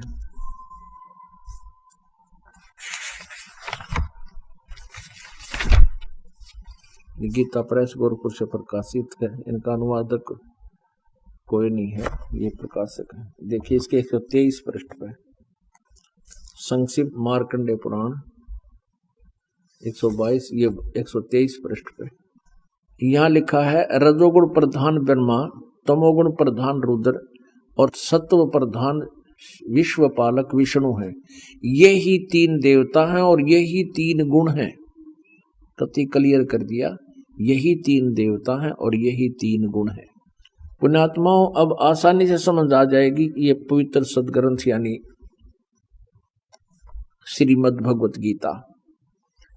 अब फिर देखिएगा श्रीमद् भगवत गीता अध्याय नंबर 7 और श्लोक नंबर फिर देखिएगा 12। अध्याय नंबर 7 का श्लोक नंबर 12 अब आपको पढ़ के सुनाते हैं।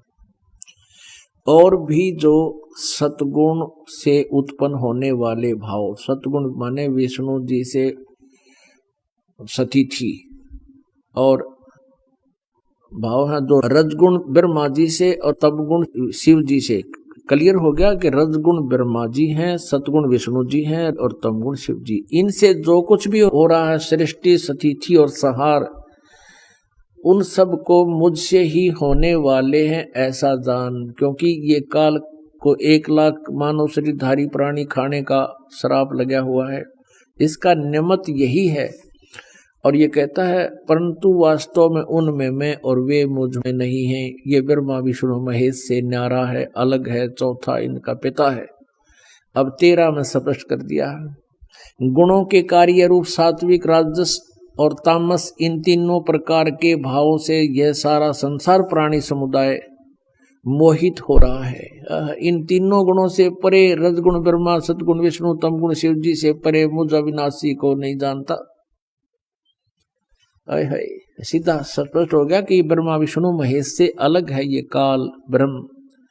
अब 14वें में कहा 7वें अध्याय के में गीता जी में, क्योंकि यह अलौकिक अर्थात अति अद्भुत त्रिगुणमयी मेरी माया, रजगुण ब्रह्मा, सतगुण विष्णु, तमगुण शिव जी के द्वारा फैलाया गया ये जाल, ये रचना बड़ी दुस्तर है, बड़ी खतरनाक है, खराब है, व्यर्थ है। जो पुरुष केवल मुझको निरंतर भजते हैं वे इस माया को उल्लंघन कर जाते हैं, यानी इन तो ऊपर उठ जाते हैं। ब्रह्मा विष्णु महेश से अधिक ब्रह्म की साधना से लाभ मिलता है। अब 15 में के कहा गीता ज्ञानदाता ने, माया के द्वारा कि इस रजगुण ब्रह्मा सतगुण विष्णु तमगुण शिव जी के द्वारा जिनका ज्ञान हरा जा चुका है, इस त्रिगुणमयी माया के द्वारा जिनका ज्ञान हरा जा चुका है, यानी ब्रह्मा विष्णु महेश से आगे भक्ति करने को तैयार नहीं, इन्हीं से मिलने वाले अक्षणिक सुख पर ये आश्रित हो चुके हैं, वो असुर स्वभाव को धारण किए हुए ब्रह्मा विष्णु महेश के पुजारियों को क्या कहा गीता जी में, आसुर यानी राक्षस स्वभाव को धारण किए हुए मनुष्यों में नीच, दूषित कर्म करने वाले मूढ़ लोग यानी मूर्ख लोग मुझको नहीं भजते। दर्शकों, उपरोक्त प्रमाणों के आधार पर साबित हुआ कि कुलदेवी व अन्य देवी देवताओं की आराधना से साधक को संपूर्ण लाभ व पूर्ण मोक्ष की प्राप्ति नहीं हो सकती। अब हम बढ़ते हैं अपने आखिरी प्रश्न की ओर। पूर्ण मोक्ष पाने के लिए और प्रारब्ध में परिवर्तन के लिए वास्तविक मंत्र व भक्ति विधि कौन सी है? अब 17वें अध्याय के गीता जी के 23वें श्लोक में कहा है कि उस सच्चिदानंद घन ब्रह्म के पाने का 3 मंत्र का जाप का निर्देश है, नथिंग एल्स। निर्देश माने नथिंग और कुछ नहीं, सिंपल ओनली डायरेक्शन। ये है, देखिएगा 17वें अध्याय का और 23वां श्लोक श्रीमद् भगवत गीता, और ये 17वां अध्याय 17वें का 23वां श्लोक है। ओम तत्सत इति निर्देश है ब्रह्मण है त्रिविध है समर्थ है ब्राह्मणा तेन वेदा च यज्ञा विहिता पुरा। ओम ओम तत् तत् सत सत, ऐसे यह 3 प्रकार का सच्चिदानंद घन ब्रह्म उस परम अक्षर ब्रह्म का मंत्र कहा है। अब सच्चिदानंद घन ब्रह्म परम अक्षर ब्रह्म का मंत्र ओम तत् सत, उसको पाने का ओम तो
इस संसार में नासवान और विनाशी भी ये 2 प्रकार के पुरुष हैं। पुरुष माने प्रभु, स्वामी, भगवान कहो, लेकिन इसका जो परिभाषा हम आपको समझाने चले हैं प्रभु की, अब यहाँ प्रारंभ होती है।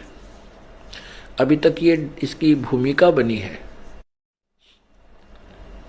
अब देखना, इस संसार में नासवान और विनाशी भी ये 2 प्रकार के पुरुष यानी प्रभु हैं। और संपूर्ण प्राणियों के इन्हीं के लोक में संपूर्ण प्राणियों के शरीर नाशवान है और जीवात्मा अविनाशी कहा जाता है। अब ये अक्षर पुरुष और क्षर पुरुष ये क्योंकि ये जो पुरुष है देव जो पुरुषों हैं इनको हम यहां लगा सकते हैं। ये क्षर पुरुष और अक्षर पुरुष, क्षर पुरुष माने ये ब्रह्म और अक्षर पुरुष माने ये परब्रह्म भी दो प्रकार के परमात्मा हैं, प्रभु हैं। और इनके लोकों में सभी प्राणियों तो शरीर के नाशवान हैं और जीवात्मा अविनाशी कहा। तो जैसे अभी आपने परब्रह्म की भी आयु की सीमा देखी और ब्रह्म की भी। जब परब्रह्म का एक दिन समाप्त होगा 1000 युग का, चतुर्युग नहीं, ब्रह्म का, ब्रह्म का, परब्रह्म का, अक्षर पुरुष का जब एक दिन समाप्त होगा जो 1000 युग का होगा। एक युग आपको बताया कि 70,000 त्रिलोकीय शिव की मृत्यु के बाद एक काल मरेगा जो एक ब्रह्मलोक में रहता है।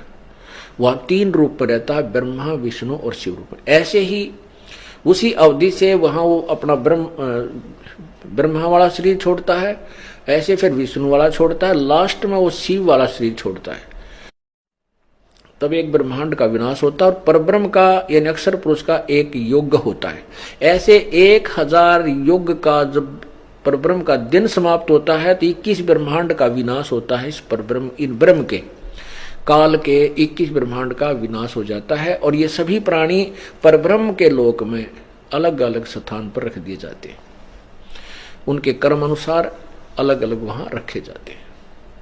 और जब उसका फिर रात्रि समाप्त हो जाती है, पुनः दिन प्रारंभ होता है, फिर दुर्गा और काल ऐसे ही उत्पन्न होते हैं। फिर उनके कर्म अनुसार वो सभी जीव नीचे भेज दिए जाते हैं और वो कर्म अनुसार उनकी फिर उत्पत्ति वहीं काल और दुर्गा और उससे होती रहती है। ऐसे ये फिर शुरू हो जाता है। तो ये होया कि परब्रह्म की भी मृत्यु है क्योंकि 100 वर्ष परब्रह्म की 100 वर्ष की आयु है अक्षर पुरुष की, लेकिन वो वर्ष बहुत लंबे चौड़े, इसलिए इसको भी अक्षर पुरुष कह दिया। लेकिन वास्तव में अक्षर पुरुष नहीं, अवास्तव में अविनाशी नहीं है ये, क्योंकि इसका भी नाश होता है। जैसे एक ये चाय पीने का प्याला होता है सफेद सा बना हुआ मिट्टी का, ये तो क्षर पुरुष और इसके प्राणियों की सतिथि मानो। और स्टील से बना हुआ जो पात्र हो, प्याला हो, कप है, वो समझो परब्रह्म यानी अक्षर पुरुष की सतिथि, उसका शरीर उसके प्राणियों की सतिथि। लेकिन स्टील को भी जंग लगेगा, अंत में इसका विनाश होगा। लेकिन उस मिट्टी, उस चीनी सफेद प्याले की तुलना में वो अविनाशी यानी काफी स्थायी नजर आता है भी, लेकिन वास्तव में अविनाशी नहीं। वास्तव में विनाशी जो है सोना है, गोल्ड है, धातु, इसका विनाश नहीं होता, इसको कोई जंग नहीं लगता। तो इसी प्रकार पूर्ण परमात्मा जो है वो वास्तव में अविनाशी है और ब्रह्म यानी क्षर पुरुष, परब्रह्म यानी अक्षर पुरुष ये नाशवान है। ये अक्षर पुरुष कहलाता है, अक्षर का अर्थ होता है अविनाशी, लेकिन ये वास्तव में विनाशी नहीं। यही गीता जी सिद्ध कर रही है। अब फिर देखो गीता अध्याय नंबर 15 के श्लोक 16 और 17 को, ये देखिएगा। ये 16वां श्लोक आप पढ़ रहे हो।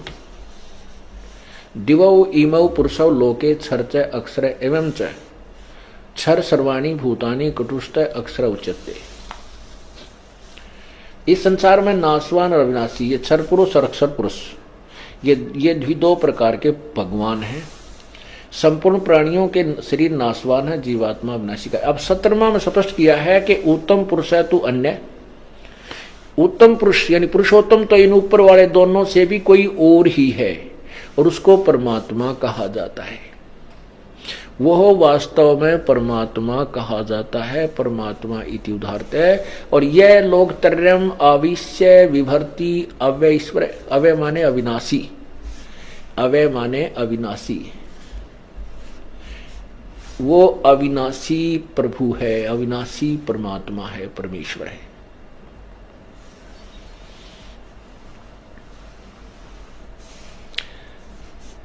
अब सिद्ध हो गया, क्योंकि ऊपर दोनों से कोई और है, सरपुरुष और अक्षर पुरुष से कोई उत्तम पुरुष और है, और वही परम अविनाशी, और वही तीनों लोकों में प्रवेश करके सबका धारण पोषण करता है। अब देखना, अब ये समझ में आएगी आपको उल्टा लटका हुआ संसार रूपी वृक्ष का चित्र।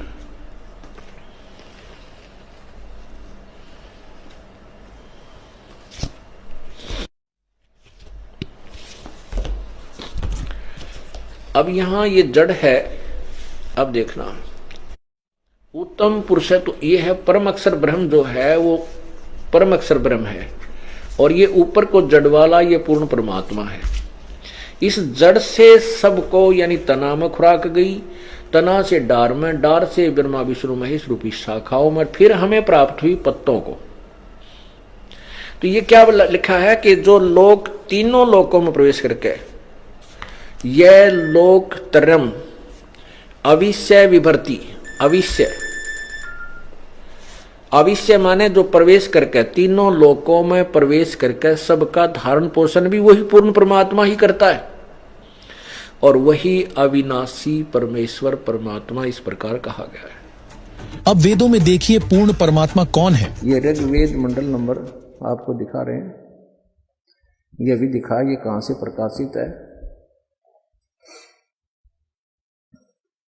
सार्वदेशिक आर्य प्रतिनिधि सभा, महर्षि सिद्धांत भवन, महर्षि सिद्धांत भवन, रामलीला मैदान, नई दिल्ली 2 से। ये इनके फैक्स और फोन नंबर हैं। यहाँ इन्होंने गलत लिखा है कि इसका भाषा भाषी, आर्य भाषा भाषी, यानी अनुवाद महर्षि सिद्धांत सरस्वती नहीं किया इन दोनों का, ये किसी और ने किया। फिर भी देखो, इसके मुद्रक हैं Prince offset printers, 1510 Pataudi house, Daryaganj, नई दिल्ली। ये इनके फोन फैक्स नंबर है। इसमें हम आपको ले चलते हैं ऋग्वेद मंडल नंबर 9, सूक्त नंबर 86 में।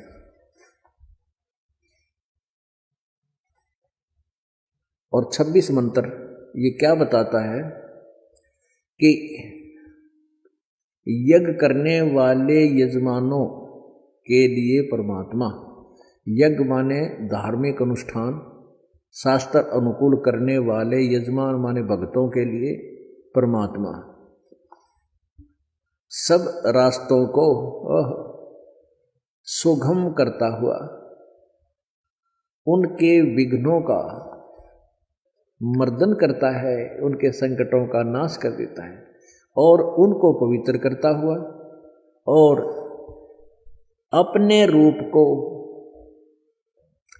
यानी साकार है ना भगवान, इनके शब्दों में अपने रूप को सरल करता हुआ, वह कांति में परमात्मा सर्वज्ञ लिखा। कवि, हम इसको कबीर देव, वो कबीर देव विद्युत के समान, यानी बिजली की तरह क्रीड़ा करता हुआ वर्णीय पुरुषों को, यानी श्रेष्ठ आत्माओं को प्राप्त होता है, मिलता है।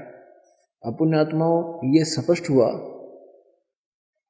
कि वो परमात्मा जो सत साधना करते हैं उनके सब उनके रास्तों को सुगम करता है, उनकी बाधाओं को टालता है, और उन पर आने वाले संकटों का निवारण करता है। वो परमात्मा कबीर देव है। वो कबीर देव, जैसे कवि, अब कबीर देव, हम इसको कबीर देव माने परमेश्वर, और हम कबीर जैसे संस्कृत में क्यों कबीर है, कबीर देव है। जैसे ऋग्वेद मंडल नंबर 9 और सूक्त नंबर 20 का मंत्र नंबर 1 में कबीर देव लिखा है, ये देखिएगा।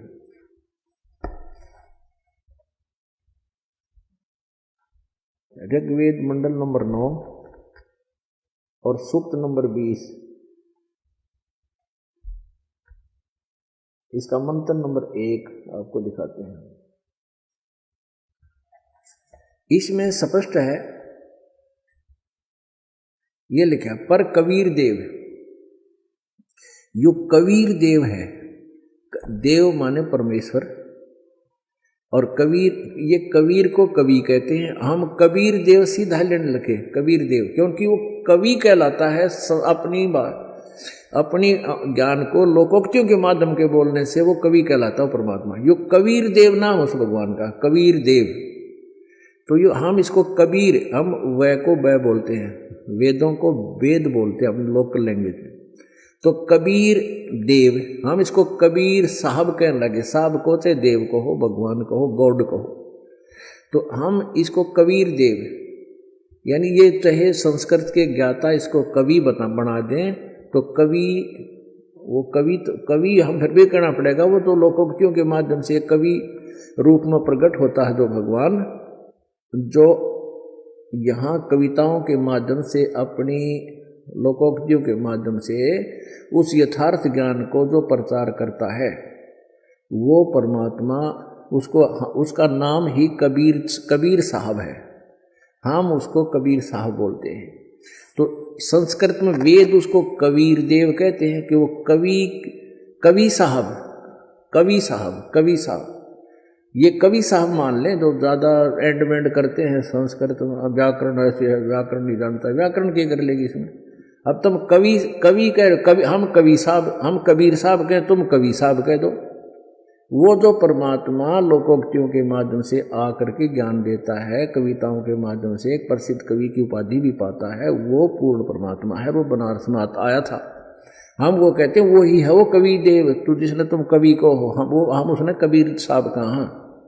इतनी सी बात है। अब ऋग्वेद मंडल नंबर 9 देखिएगा, ऋग्वेद मंडल नंबर 9 सूक्त नंबर 86 का मंत्र नंबर 26 आपने पढ़ लिया।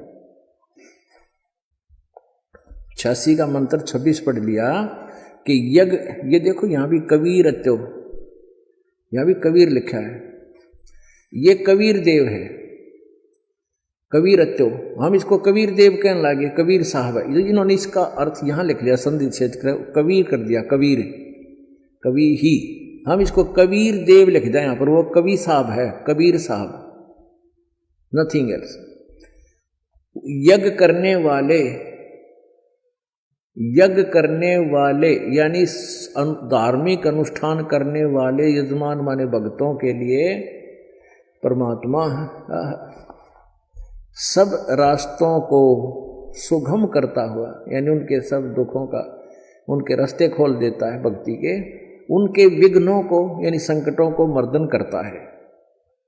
सत्साधना करते हैं उनकी, और उनको पवित्र करता हुआ, और अपने रूप को, परमात्मा साकार है, अपने रूप को, क्योंकि सतलोक में उसका रूप बहुत तेजों में है। एक रोमकूप में करोड़ सूर्य करोड़ चंद्रमा मिला दी, इतना तेज है उनका, लेकिन उसको हल्का तेज पुंज का बनाकर, तेज पुंज अलग से रूप बनाकर, हल्का रूप बनाकर अपने रूप को सरल करता हुआ, यानी हल्का तेज पुंज का रूप बनाकर वह कांति में परमात्मा, वो कबीर देव, कबीर यो कवि लिखे हैं ना, हम इसको कबीर देव कहें। वो कबीर देव विद्युत के समान क्रीड़ा करता हुआ वर्णीय माने श्रेष्ठ पुरुषों को, अच्छी आत्माओं को प्राप्त होता है। अब यहाँ थोड़ा सा और कंसेप्ट क्लियर करते हैं इन्हीं के द्वारा। जैसे कहीं पर यजुर्वेद की महिमा गाई जा रही हो, लिखी हुई हो, तो वहां केवल यजु भी लिखा हो, यजुहु, तो वो भी यजुर्वेद ही समझा जाता है। जैसे इसमें यजुर्वेद है, ये यजुर्वेद है, ये ऊपर लग रहा है, इसको यहाँ 2 अपसर्ग लगा के अलग अलग कर सकते हैं, यजुर्वेद, यजुहु कहते हैं इसको।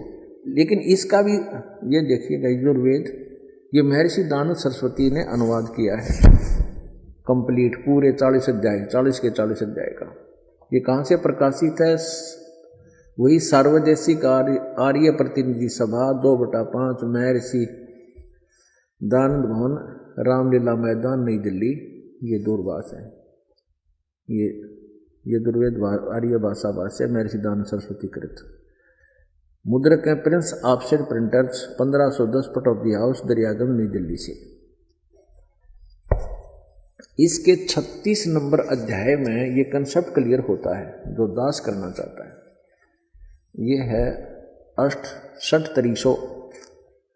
त्रीसा अध्याय आरंभ, ये 36 में आ जाए 60-30 से, यानी 36, 60-30 माने 36। इसका प्रथम मंत्र है।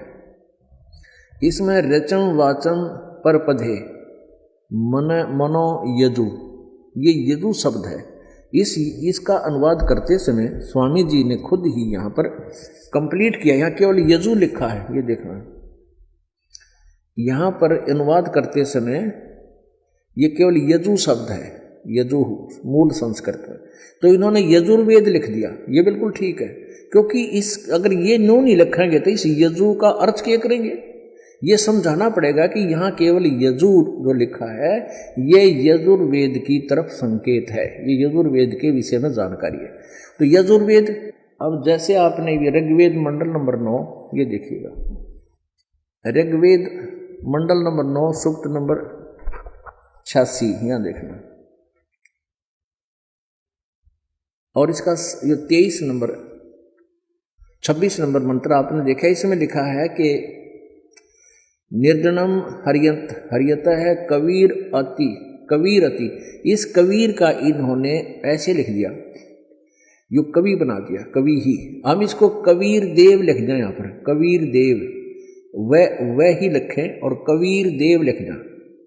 जैसा कि आपने यहाँ देखा ऋग्वेद मंडल नंबर 9 सूक्त नंबर 20 के मंत्र नंबर 1 में ये लिख रहा है क्या, कबीर देव। तो हम इसको ऐसे ही लिख दें,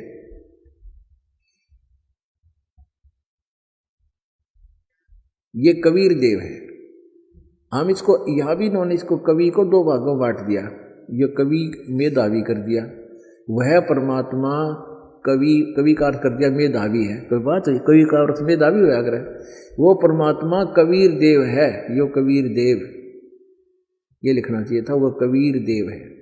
इसमें तो स्पष्ट लिखा है, अगर केवल कवि शब्द भी है जैसे इसमें है ऋग्वेद मंडल नंबर 9 सूक्त 86 के मंत्र 26 में, वह कबीर अचो, तो इन्होंने इसको अकेला सिंगल कबीर कर दिया और अचो यो नारा कर दिया, अचो।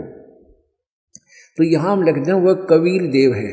अब देखना, यज्ञ करने वाले यानी धार्मिक अनुष्ठान करने वाले भक्तों के लिए, यजमानों माने भक्तों के लिए परमात्मा सब रास्तों को सुगम करता हुआ उनके विघ्नों को मर्दन करता है, सारे संकट निवारण कर देता है, खत्म कर देता है, और उनको पवित्र करता हुआ और अपने रूप को सरल करता हुआ वह कांति में परमात्मा कबीर देव।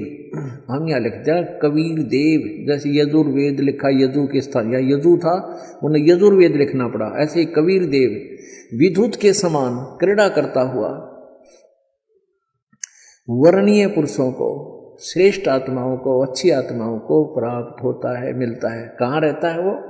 27 में लिखा है, गणना नहीं यहीं से पढ़े, जो परमात्मा ध्रुवलोक के ये प्रकाश पुंज परमात्मा यानी तेज पुंज का भगवान है वो, तेज पुंज कहो चाहे प्रकाश पुंज कहो, जो परमात्मा ध्रुवलोक के तीसरे पृष्ठ पर विराजमान है, जो वहाँ रहता है तीसरे पृष्ठ पर, वहाँ से चलकर आकर मिलता है, प्रकाश रूप है। अब देखिए, वेदों में लिखा है कि परमात्मा अपने उपासक के घोर पापों का भी नाश कर देता है। वेद जो है भगवान की महिमा का एथेंटिक रिकॉर्ड है, उसमें परमात्मा की महिमा लिखी है, और ये खुद मानते हैं कि जो वेद में लिखा है वो हमें स्वीकार्य है। वेद सत्य है। यदि वेद सत्य है तो फिर सत्यार्थ प्रकाश की है, ये तो झूठार्थ प्रकाश है। अब दिखाते हैं आपने वेद में क्या लिखा है। अब यजुर्वेद, इसका अनुवाद करता भी मैं ऋषिदानंद है। देख कमाल की बात है, तो यूं तो भांग पिया करता तो नरी उतरने नहीं देता, ऐसा लगता है। इसकी जीवनी में लिखा है भांग पीता था, दिखाएंगे आपको कभी। अब ये कहाँ से प्रकाशित है? प्रकाशक है सार्वदेशी कार्य प्रतिनिधि सभा 2/5 महर्षि दानंद भवन, रामलीला मैदान, नई दिल्ली से। महर्षि दानंद सरस्वती द्वारा इसका अनुवाद किया गया। मुद्रक हैं Prince offset printers, 1510, Pataudi house, Daryaganj, नई दिल्ली से। 241 पृष्ठ पे है। 8वां अध्याय यजुर्वेद भाषा भाष्य, ये 13वां मंत्र है। 13वां, इसमें क्या लिखा है? देव कर्तस्य ऐनस्य अवजनम असि, मनुष्य कर्तस्य ऐनस्य अवजनमसि, पितर कर्तस्य ऐनस्य अवजनमसि, आत्म कर्तस्य ऐनस्य अवजनमसि, अन्नस्य अन्नस्य अवजनमसि। ओए होए। अब इसका अनुवाद यहाँ किया इन्होंने 242 पृष्ठ पे। ये 241 पर हम पढ़ रहे थे, यहाँ देखो 242 पर। अब यहाँ इसका थोड़ी बहुत कोई उतर गई होगी इसकी भांग है। इसने फिर यहाँ उलझाने की चेष्टा की है कि हे सबके उपकार करने वाले मित्र, आप दान देने वाले के ऐनस्य माने अपराध के, ऐनस्य अवजनम माने विनाश करने वाले हो, क्षमा करने वाले हो। अब यह मित्र लिख दिया। अब पढ़ने वाला ने सोचा चलो ये तो मित्र मित्र के बारे में कि तो भगवान का जिक्र है नहीं छोड़ा इसने। अब इसी के कर कमलों से लिखा हुआ और दिखाते हैं सत्यार प्रकाश में। ये देखिएगा, ये सत्यार प्रकाश वही वेद, अब बाद में दिखाएंगे थोड़ा आपको पुनः। और ये कहाँ से प्रकाशित है? वैदिक यति मंडल वही है। और ये दान मठ गोहाना मार्ग से प्रिंटेड है, आचार्य प्रिंटिंग प्रेस रोहतक से, दान मठ गोहाना मार्ग रोहतक से। इसके प्रथम समोल्लास में और पृष्ठ नंबर 18 पे ये नीचे क्या कहता है कि जो सबसे स्नेह करे, सबको प्रीति करने योग्य है, वह परमेश्वर सबका सच्चा मित्र है। इससे परमेश्वर का नाम मित्र है। तो वहाँ मित्र की जगह हम परमेश्वर कहेंगे। बिल्कुल यहाँ है ही परमेश्वर की महिमा, वेद कोई मित्रा की थोड़ी है। और दान देने वाले के पाप मित्र के नाश करेगा, बता कोई बात है? तो ये मित्र परमेश्वर का नाम लिख दिया इसने। और लिख दिया इसलिए कि कोई पढ़ ना गा के देते ये ज्ञानता पता लग जा, तो पढ़ेगा तो नहीं सोचेगा कोई मित्र के बारे में बोल रखे। एक बार हमारा जो ये करोथा कांड इन्होंने करवाया, इसका यही कारण था। दास ने यही जो स्टेटमेंट आज आपको बता रहा है समाचार पत्रों में निकाल दी, और आर्य समाज के आचार्यों को पता लग गया कि तुम्हारा रोजगार गया। जय दयानंद की अज्ञानता का पता लग गया हमारे दयानंद के अनुयायियों को। ये सारे भागेंगे यहाँ से, तुम्हें फिर चंदा मिला को नहीं। तो हमने ये न्यू का न्यू लिखा था, फोटो स्टेट तो नहीं किया था, ऐसे लिख कर भेजा था कि ये ऐसे बोलता सत्यार प्रकाश में, और ये यजुर्वेद में ऐसे लिखा है। तो इन्होंने जवाब दिया फिर उसका पेपर में, समाचार पत्र में, कि रामपाल तो संस्कृत ना जानता, यो के जाने वेदों के बारे में।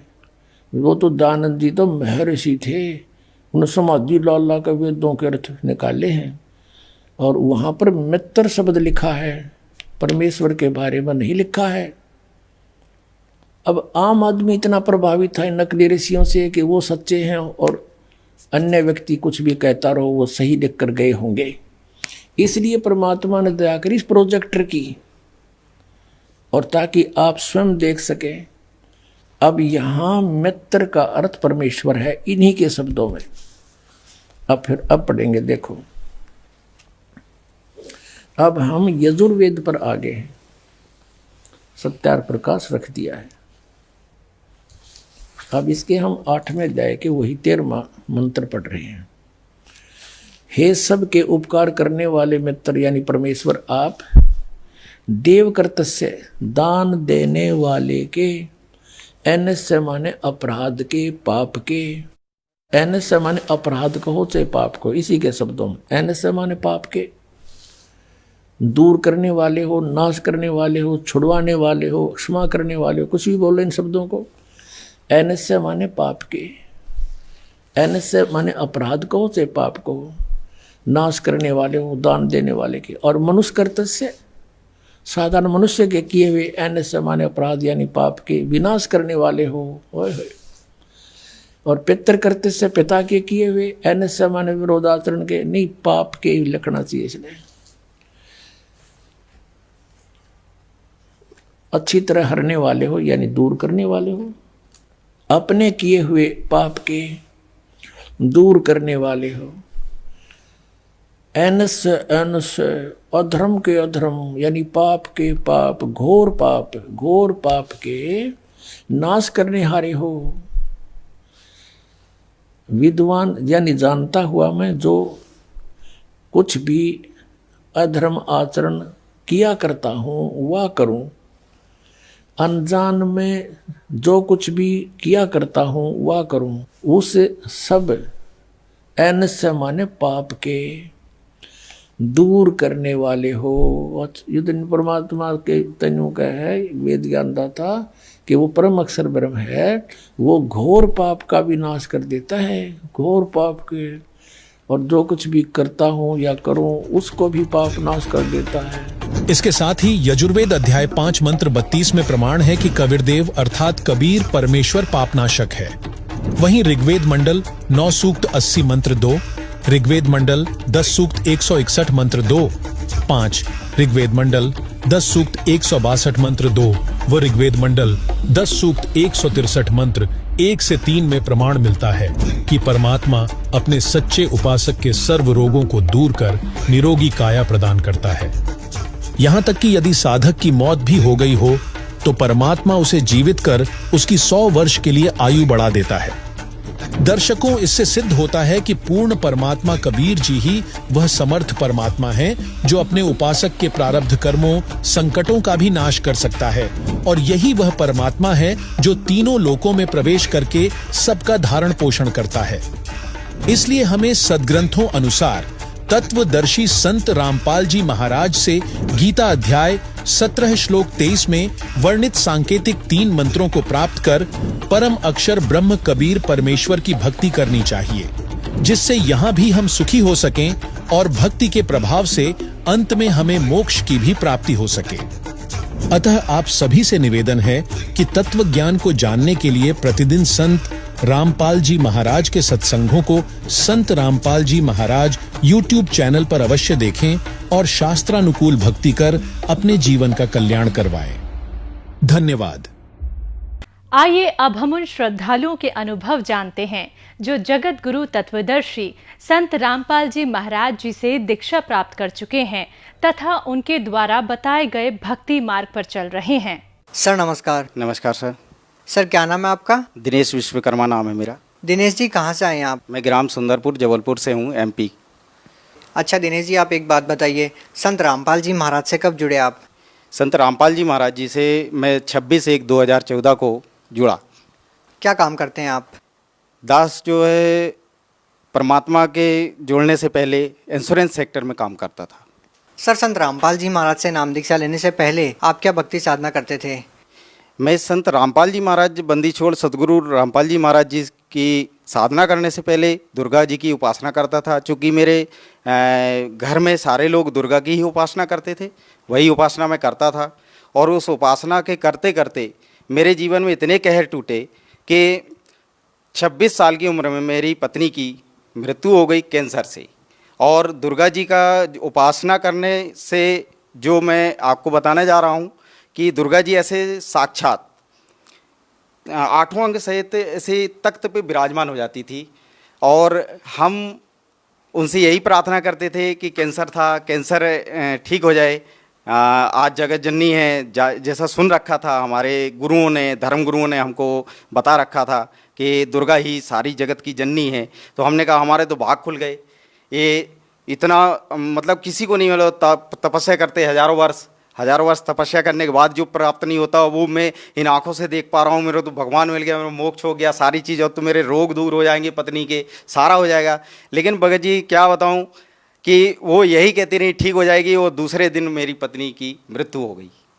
मृत्यु हो जाने के बाद मैं सारी रात सोया नहीं। मैं ये सोच रहा था कि इस दुनिया को मैं बताऊँगा, कोई यकीन नहीं करेगा कि ये दुर्गा साक्षात दिख रहा था, और इसके बाद भी इसके ऐसे हाल हो गए कि पत्नी मर गई, कैंसर से मर गई। मैंने क्या किया, सुन रखा था जैसे धर्मगुरु ने कि भाई मरने के बाद भगवान मिलता है। मरने के बाद भगवान मिलता, तो मैंने फैसला कर लिया सुबह में अपने आप को मार दूंगा और इसके बाद सफ़र करूंगा कि भगवान है कहाँ। जीते जी भगवान तो मैंने देखा, वो मेरे जीवन के कहर नहीं अलग कर सका, कोई मेरे जीवन में कहीं पे भी सुख और शांति नहीं प्राप्त हुई। ऐसा करके मैंने अपने आप का ये गला काट दिया। ये गला काट दिया। गला काटने के बाद जो है मैं 3 दिन जो है मरा हुआ था। दुर्गा जी के ऐसी चेहरा मेरे सामने होता था। मुझे जो है जितने भी काल के जो दूत हैं लेने आते हैं वो ले जा नहीं पाए। मैंने बोला भगवान मरने भी नहीं दे रहा, मिलता भी नहीं है, कहाँ जाऊँ कैसे पाऊँ। जब ये चीज़ हुई, मेरे प्रश्नों का उत्तर नहीं मिल रहा है, मरने देता नहीं, मिलता है नहीं, भगवान है कहाँ। ऐसा करके जो है मैं प्रश्नों पे प्रश्न मेरे अंदर से उठ रहे थे। फिर हुआ क्या सर जी कि मैं तीसरे दिन जब अपने होश में आया तो मैं बेड पे पाया, हॉस्पिटल में पड़ा हुआ था। मैं बोल रहा हूँ, मेरी आवाज़ नहीं निकल रही है। तो मैं इशारा किया कि मेरी आवाज़ क्यों नहीं सुन रहे, कोई सुनने वाला नहीं, सब देख रहे हैं। एकदम से उन्होंने देखा, अरे इसको होश आ गया, होश आ गया, ठीक है। इसके बाद क्या हुआ, मैंने सोचा कि यार जब इनको सुनाई ही नहीं दे रहा, अच्छा रहा, कौन कितने सवाल पूछते, क्यों तूने गला काट लिया, क्यों ये कर लिया।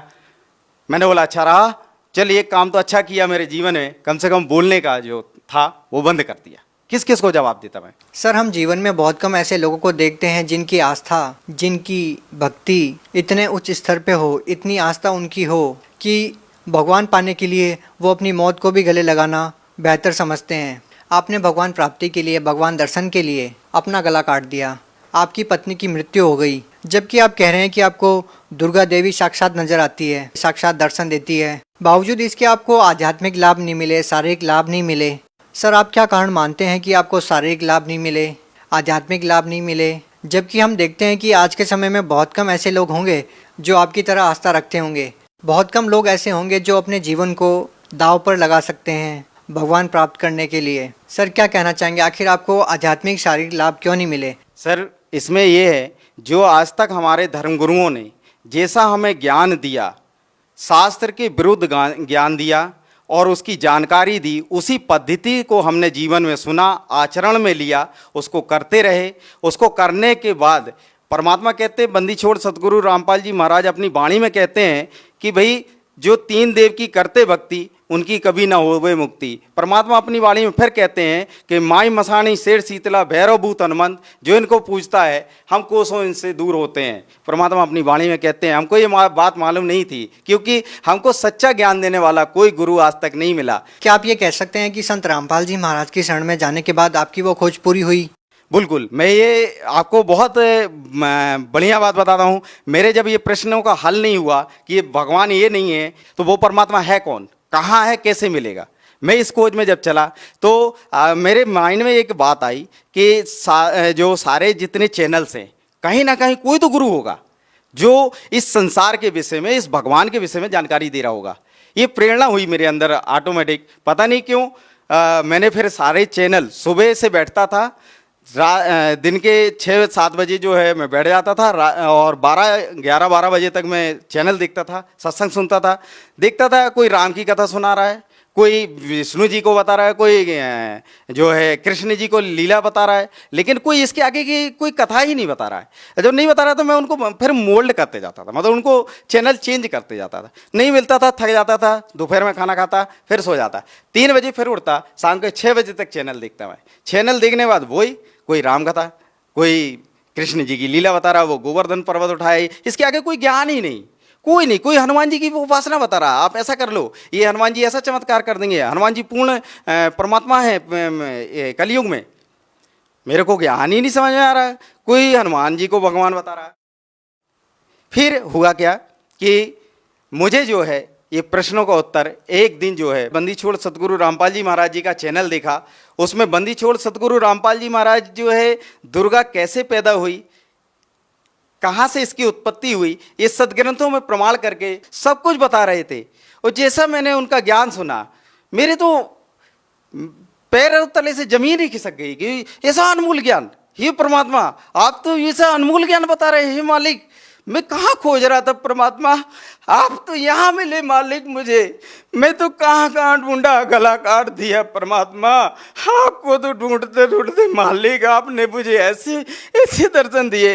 हे परमात्मा मुझे शरण में ले लो मालिक, मेरा तो सब कुछ बर्बाद हो गया है। यहाँ दुनिया झूठ झूठ बोल बोल के और सबको बरगला रखी है, इनको सब मूर्ख बना रखा है, अपनी दुकानें चला रहे मालिक। ऐसा ज्ञान आपने जो निचोड़ करके सदग्रंथों में दिखा दिया, मैं तो ढूंढ रहा था परमात्मा। किसी ने आज तक, मैं बताऊं आपसे सर जी, किसी ने आज तक सदग्रंथों को खोल के नहीं दिखाया कि देवी भगवत गीता में क्या लिखा है, गीता में क्या लिखा है, वेदों में क्या लिखा है, कुरान शरीफ में क्या लिखा है, पवित्र गुरु ग्रंथ में क्या लिखा है, पवित्र बाइबल में क्या लिखा है। गुरु ग्रंथ में भी परमात्मा का नाम लिखा है। 721 वाणी में भगवान अपनी वाणी में कहते हैं, यह कर्ज गुत्तम पेश तू कौन करतार, हक्का कबीर करीन तू बेअब परवरदिगार। वो मालिक का नाम बता रहे गुरु ग्रंथ साहिब में। सर, आपकी बातों को सुनकर निसंदेह हर कोई विश्वास कर सकता है कि आपको संत रामपाल जी महाराज से नाम दीक्षा लेने के बाद परमात्म तत्व का ज्ञान हुआ। परमात्मा कौन है, कहाँ है, कैसे हैं। हम आपसे ये पूछना चाहते हैं कि संत रामपाल जी महाराज से नाम दीक्षा लेने के बाद आपको क्या लाभ मिले। बंदी छोड़ सदगुरु रामपाल जी भगवान जी से दीक्षा लेने के बाद मुझे, मेरे शरीर में, बचपन में मैं पेड़ से गिर गया था, मेरे रीढ़ की हड्डी में बहुत तकलीफ रहती थी, वो ठीक नहीं होती थी। वो परमात्मा बंदी छोड़ सदगुरु रामपाल जी महाराज जी से दीक्षा लेने के बाद 90 ही दिन में वो जो काफ़ी साल का दर्द था, जो डॉक्टर ठीक नहीं कर पाए, जो कोई संत ठीक नहीं कर पाया, कोई झाड़ा लगाने वाला ठीक नहीं कर पाया, वो परमात्मा की सतभक्ति करने से वो ठीक हो गया। सर जी, ये कहना चाहता हूँ कि जिन पूजाओं को पहले मैं करता था, उनमें मेरे को जो एक गंदी लत थी, जो कोई नहीं जानता था मेरे परिवार में, मैं शराब भी पीता था, बीड़ी सिगरेट भी पीता था और गांजा भी पीता था। और मेरे घर के, मेरे परिवार के कोई नहीं जानते थे कि ये नशा ये करता है।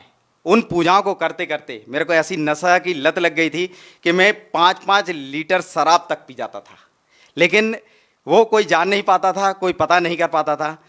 मैं आपसे बतलाऊं कि मैं बयान नहीं कर सकता हूं शब्दों में, ऐसी हालत को मैं प्राप्त हो गया था। ऐसा नास्तिक होने जा रहा था कि भगवान इस दुनिया में है ही नहीं। आज जो भगवान पाने की प्रक्रिया जो बता रखी है, उससे भगवान मिला, वो लाभ नहीं मिले भगवान वाले, क्योंकि भगवान के लाभ सुन रखा है कि भगवान तो करुणा का सागर है, दया का सागर है। वो कुछ भी मेरे जीवन में नहीं कि ऐसा घटित हुआ। मेरे 26 साल। सर, आप इतना नशा करते थे, आप नास्तिकता की कगार पे पहुंच चुके थे। सर, आपका नशा कैसे छूटा फिर।